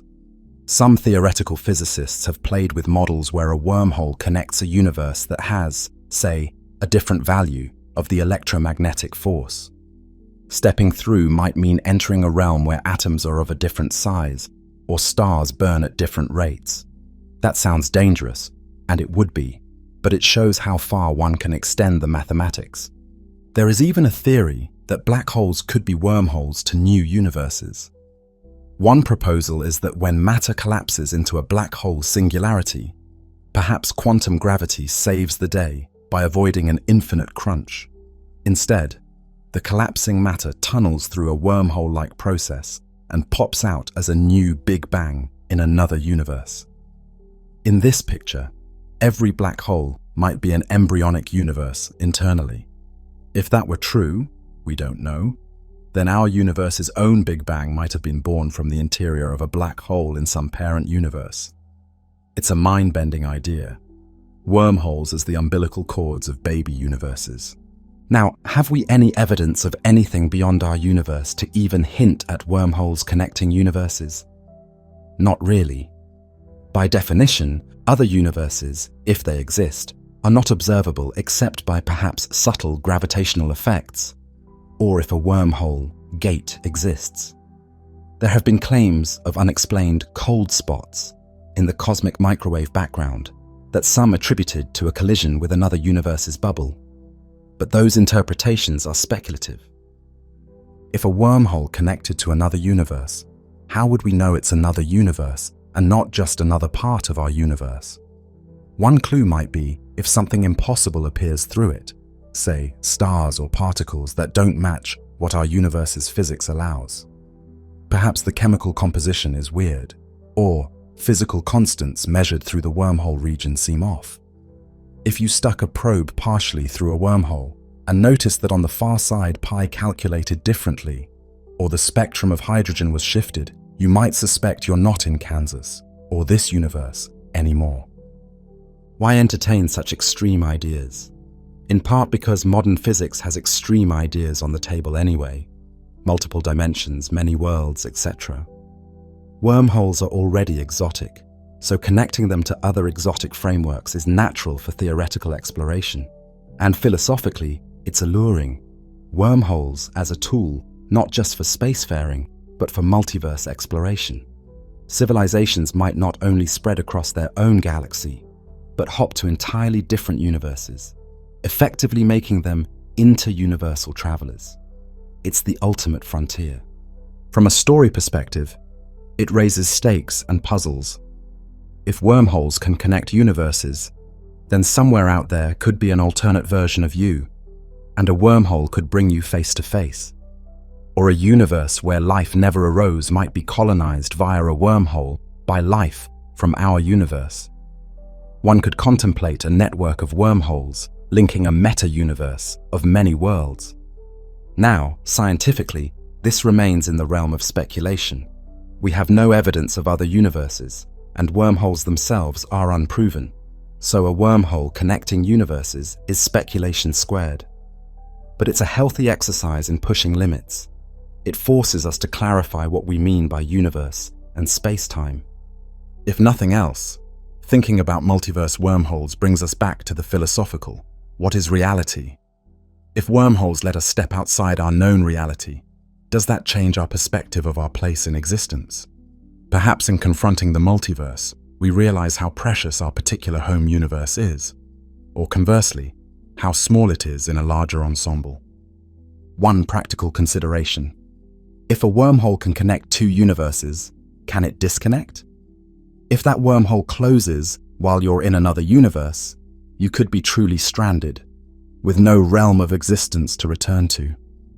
The bravery, or folly, of stepping through a wormhole to an entirely different reality is immense.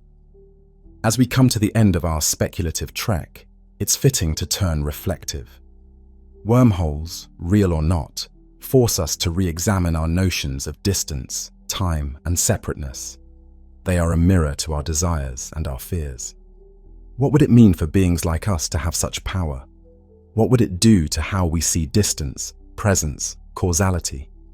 This leads us into the philosophical domain, reconsidering fundamentals like far and near, and reflecting on the human condition in light of these cosmic possibilities. Rethinking reality. Philosophical implications of wormholes. The mere possibility of wormholes compels us to re-examine some deeply held intuitions about space, time, and our own lives. Distance and space. We normally think of space as something that guarantees separation. If two cities are 1,000 miles apart, that distance is an obstacle. It implies travel time, effort, maybe the impossibility of daily interaction. On cosmic scales, distance becomes almost synonymous with isolation. Galaxies are millions of light years apart, effectively meaning we cannot interact within any human timescale. Wormholes, if they exist, break that notion. They suggest that distance is not an absolute barrier, but a malleable dimension that can, in principle, be folded or pierced. If you can step through a wormhole and be 1,000 light years away in a second, then far and near cease to have the same meaning. The emotional weight behind distance, the sense that loved ones are irretrievably far or that a place is out of reach, would be profoundly changed. Wormholes would make the universe, even the multiverse, feel that much smaller and more connected. This echoes, in a philosophical way, the idea from quantum entanglement that maybe all points in space are secretly tied together. With wormholes, that would be literally true for the points they link. Presence and location. If wormholes allow essentially instantaneous relocation, what does it mean to be here or there? We might become entities that exist effectively in multiple places in short order. You could wake up on Earth, have lunch on a planet orbiting Vega, and be home by evening. Our sense of home might expand to include multiple worlds. Presence becomes a choice, not a fate determined by where you were born or where you currently stand. In a sense, wormholes could liberate us from geography. On a deeper level, it makes us ask, is location an inherent property or just a temporary condition? If you and I can meet physically despite living galaxies apart, then distance truly becomes a state of mind, almost an illusion broken by knowledge and technology. Consider also identity. Throughout history, communities have been shaped by who can physically meet whom. Wormholes would scramble that. You could form a community of beings from different star systems who meet daily in a common space via wormhole. This would challenge cultural and personal identities to broaden. Earth-based identifiers might seem trivial when your best friend is from a planet 50 light-years away. Philosophically, one might argue wormholes make us realize the triviality of physical distance in defining relationships or communities. Causality and time. Wormholes blur the clear arrow of time if used improperly. This forces a philosophical stance. Perhaps the universe has a strict rule, no going back and altering things, as Hawking humorously said, to protect the historians. Or perhaps the universe is okay with loops and multiple timelines.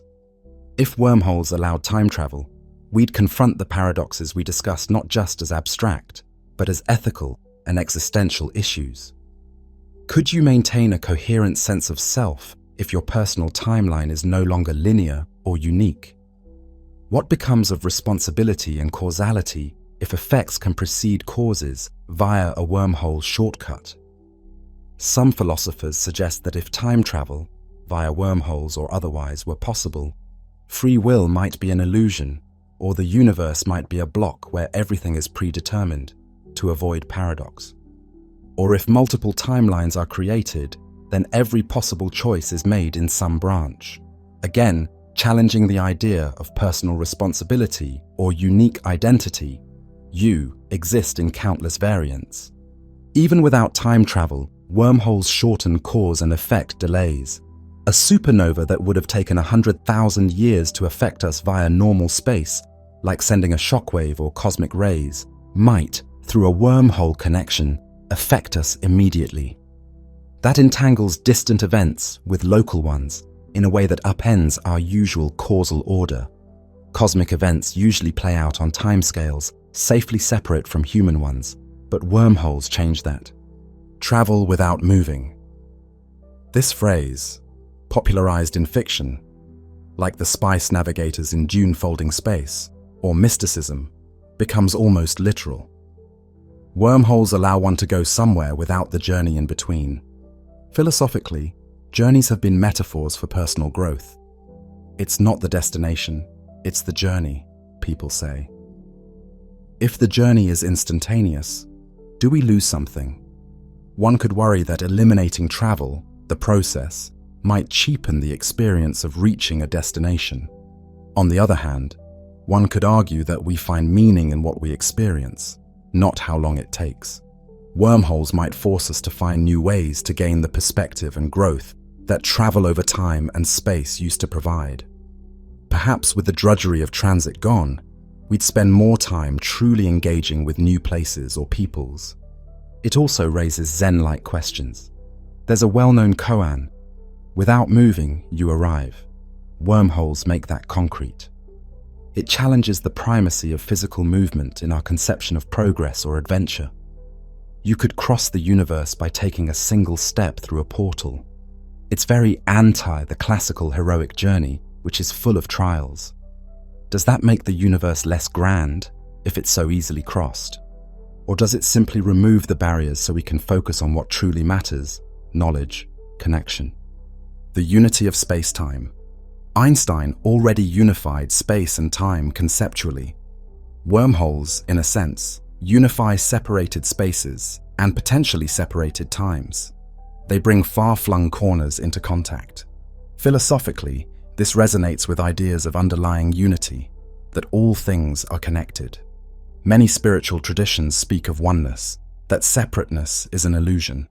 Wormholes would be a literal manifestation of that principle. For certain points, the distance is zero.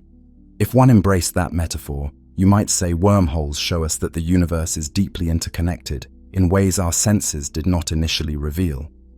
Perhaps what we perceive as empty space between objects is not a forbidding void, but something that can be bridged by understanding nature's hidden dimensions. Human meaning and purpose. Since time immemorial, part of the human condition has been coping with separation. From each other, distance, from places we care about, even from times, the past, future, We've invented telephones, airplanes, the internet to mitigate these, but wormholes would nearly eliminate them. What then? Some might fear a loss of challenge. If you can go anywhere or anywhen, what do you long for? Others might say it allows us to focus on higher goals now that basic separation is solved. It also touches the existential longing. Are we alone? Wormholes, if they allowed meeting aliens easily, could fill the universe with neighbors. But then, the specialness of Earth might diminish, or we might feel less unique, which is both humbling and potentially troubling if we define ourselves by our uniqueness. Ultimately, wormholes bring to life the phrase, annihilation of space and time, something early telegraph users in the 19th century marveled at when messages could outpace horses. With each leap, trains, planes, radio, internet, we've had to adjust our philosophical and societal outlook. Wormholes would be a leap orders of magnitude greater. It would force a kind of cosmic cosmopolitanism. The Earth could be as connected to a planet in Andromeda as New York is to London today. The psychological impact could be huge, perhaps expanding our empathy to truly cosmic scales, or causing a kind of culture shock as humanity, or any species, faces a radically enlarged scope of life. One can also ponder, if wormholes allow us to be effectively everywhere, do concepts like frontier or exploration lose meaning? Part of our drive comes from things being difficult to reach. If everything is reachable, do we become complacent? Or do we find new frontiers in realms of knowledge, art, internal consciousness? Probably the latter. We shift from physical exploration to exploration of ideas or creativity. The external frontier might become the internal frontier. In embracing wormholes, we would be taking on what once were attributes of gods: omnipresence, being anywhere quickly, and perhaps even some form of immortality or time manipulation. Philosophers and theologians might have much to say about humans stepping into those shoes. Is it hubris or fulfillment of destiny? Are we playing God by rearranging space-time, or are we simply utilizing the tools the universe gave us? As we reel from these profound thoughts, it's clear that wormholes, whether real or not, function as a splendid mirror. In them, we see reflected our eternal desire to not be bound by limits, not by distance, not by time, not by isolation. They encapsulate our refusal to accept that the stars are beyond reach or that the past is forever gone. Wormholes are, in a way, the scientific analogue of hope and imagination, an insistence that somewhere, somehow, there must be a way. And so we come full circle to the human heart of this matter. Why do we yearn for wormholes? Because, at root, they represent connection, the defeat of cosmic loneliness. It's fitting then to conclude by returning to that emotional core, reflecting on how, through love, curiosity, and indomitable will, we strive to forge connections that even space-time cannot tear apart. Beyond all distance, the human drive to connect. From the moment early humans first climbed a hill and wondered what lay beyond the horizon, we have been a species of explorers and bridge builders. We crossed oceans with fragile ships, traversed continents on foot and horseback, and eventually soared through the skies in airplanes. Each time we encountered a horizon, we found a way to reach beyond it. The greatest horizon of all has been the sky above, the vastness of space and time. Wormholes represent the ultimate bridge, the final answer to the challenge of distance. Why do we care so much about bridging distance? It's not just curiosity, though that is a powerful engine. It's also something profoundly emotional. We seek to not be alone. We yearn to connect with others, to see and touch the places that inspire us, to ensure that nothing, not even light years of emptiness, can keep us apart from what we love or desire to know. Think of the loneliness of a spacecraft drifting between stars, decades from any signal. Now imagine that isolation erased by a shortcut. A crew steps through a wormhole and instantly finds themselves greeted by the light of a new sun and the faces of colleagues who went ahead. That moment would be transformative. a triumph over what once seemed an iron law of nature. It would say, we refuse to accept separation. Throughout this script, we've danced between cold equations and poetic visions, because wormholes demand both. The science might one day allow or disallow them, but until then, they live in our collective imagination as symbols of ultimate possibility. They whisper that maybe, just maybe, the universe is kinder than it looks, that the great distances that keep us apart might be circumvented by intelligence and perseverance. Consider a future where wormholes are real. A grandmother on Earth could hug her granddaughter on a colony light years away and be home by evening. Scholars could walk through a library wormhole to consult archives on a planet in another galaxy. Friends separated by time could, through the careful use of a wormhole, meet again at a chosen moment. These are almost utopian scenarios, of closeness regained, of knowledge unbounded. And yet they spring from the same fundamental human motivation that sent explorers across uncharted seas and astronauts to the moon: the desire to reach, to connect, to understand. In a sense, wormholes, real or not, hold a mirror to humanity. They show that we are not content with walls and limits. If space has an end, we want to see what lies beyond. If there's a barrier, we feel an urge to bridge it. This refusal to be confined, this restless drive, is one of our defining qualities. It is the reason people first left their home valleys, the reason we send robotic emissaries beyond our solar system, and the reason we contemplate technologies as extreme as wormholes. Of course, any technology is double-edged. Control of wormholes would be an immense power. Who decides how they're used? Could they be weaponized? We touched on how it would require great wisdom and cooperation to use such power safely. But let's imagine that we rise to the occasion. That knowledge is guided by compassion and caution. In that case, wormholes could become arteries of empathy as much as commerce. Imagine not just exchanging goods, but ideas and cultures freely across light years.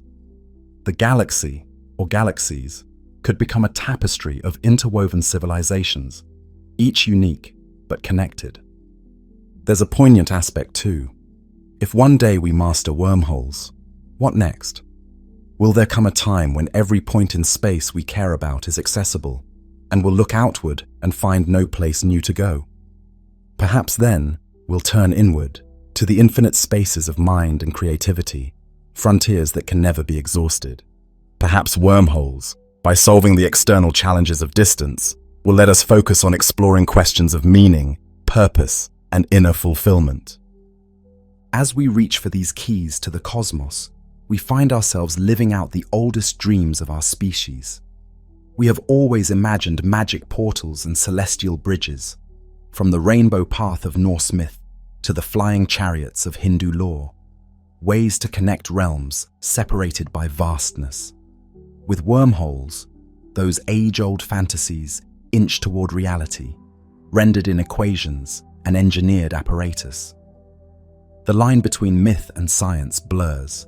We become, in a sense, the bridge builders that our ancestors could only ascribe to gods, opening the gates of heaven, uniting worlds, transcending limits. These powers move from folklore to the laboratory. The challenges are monumental, but so is our collective will to overcome distance.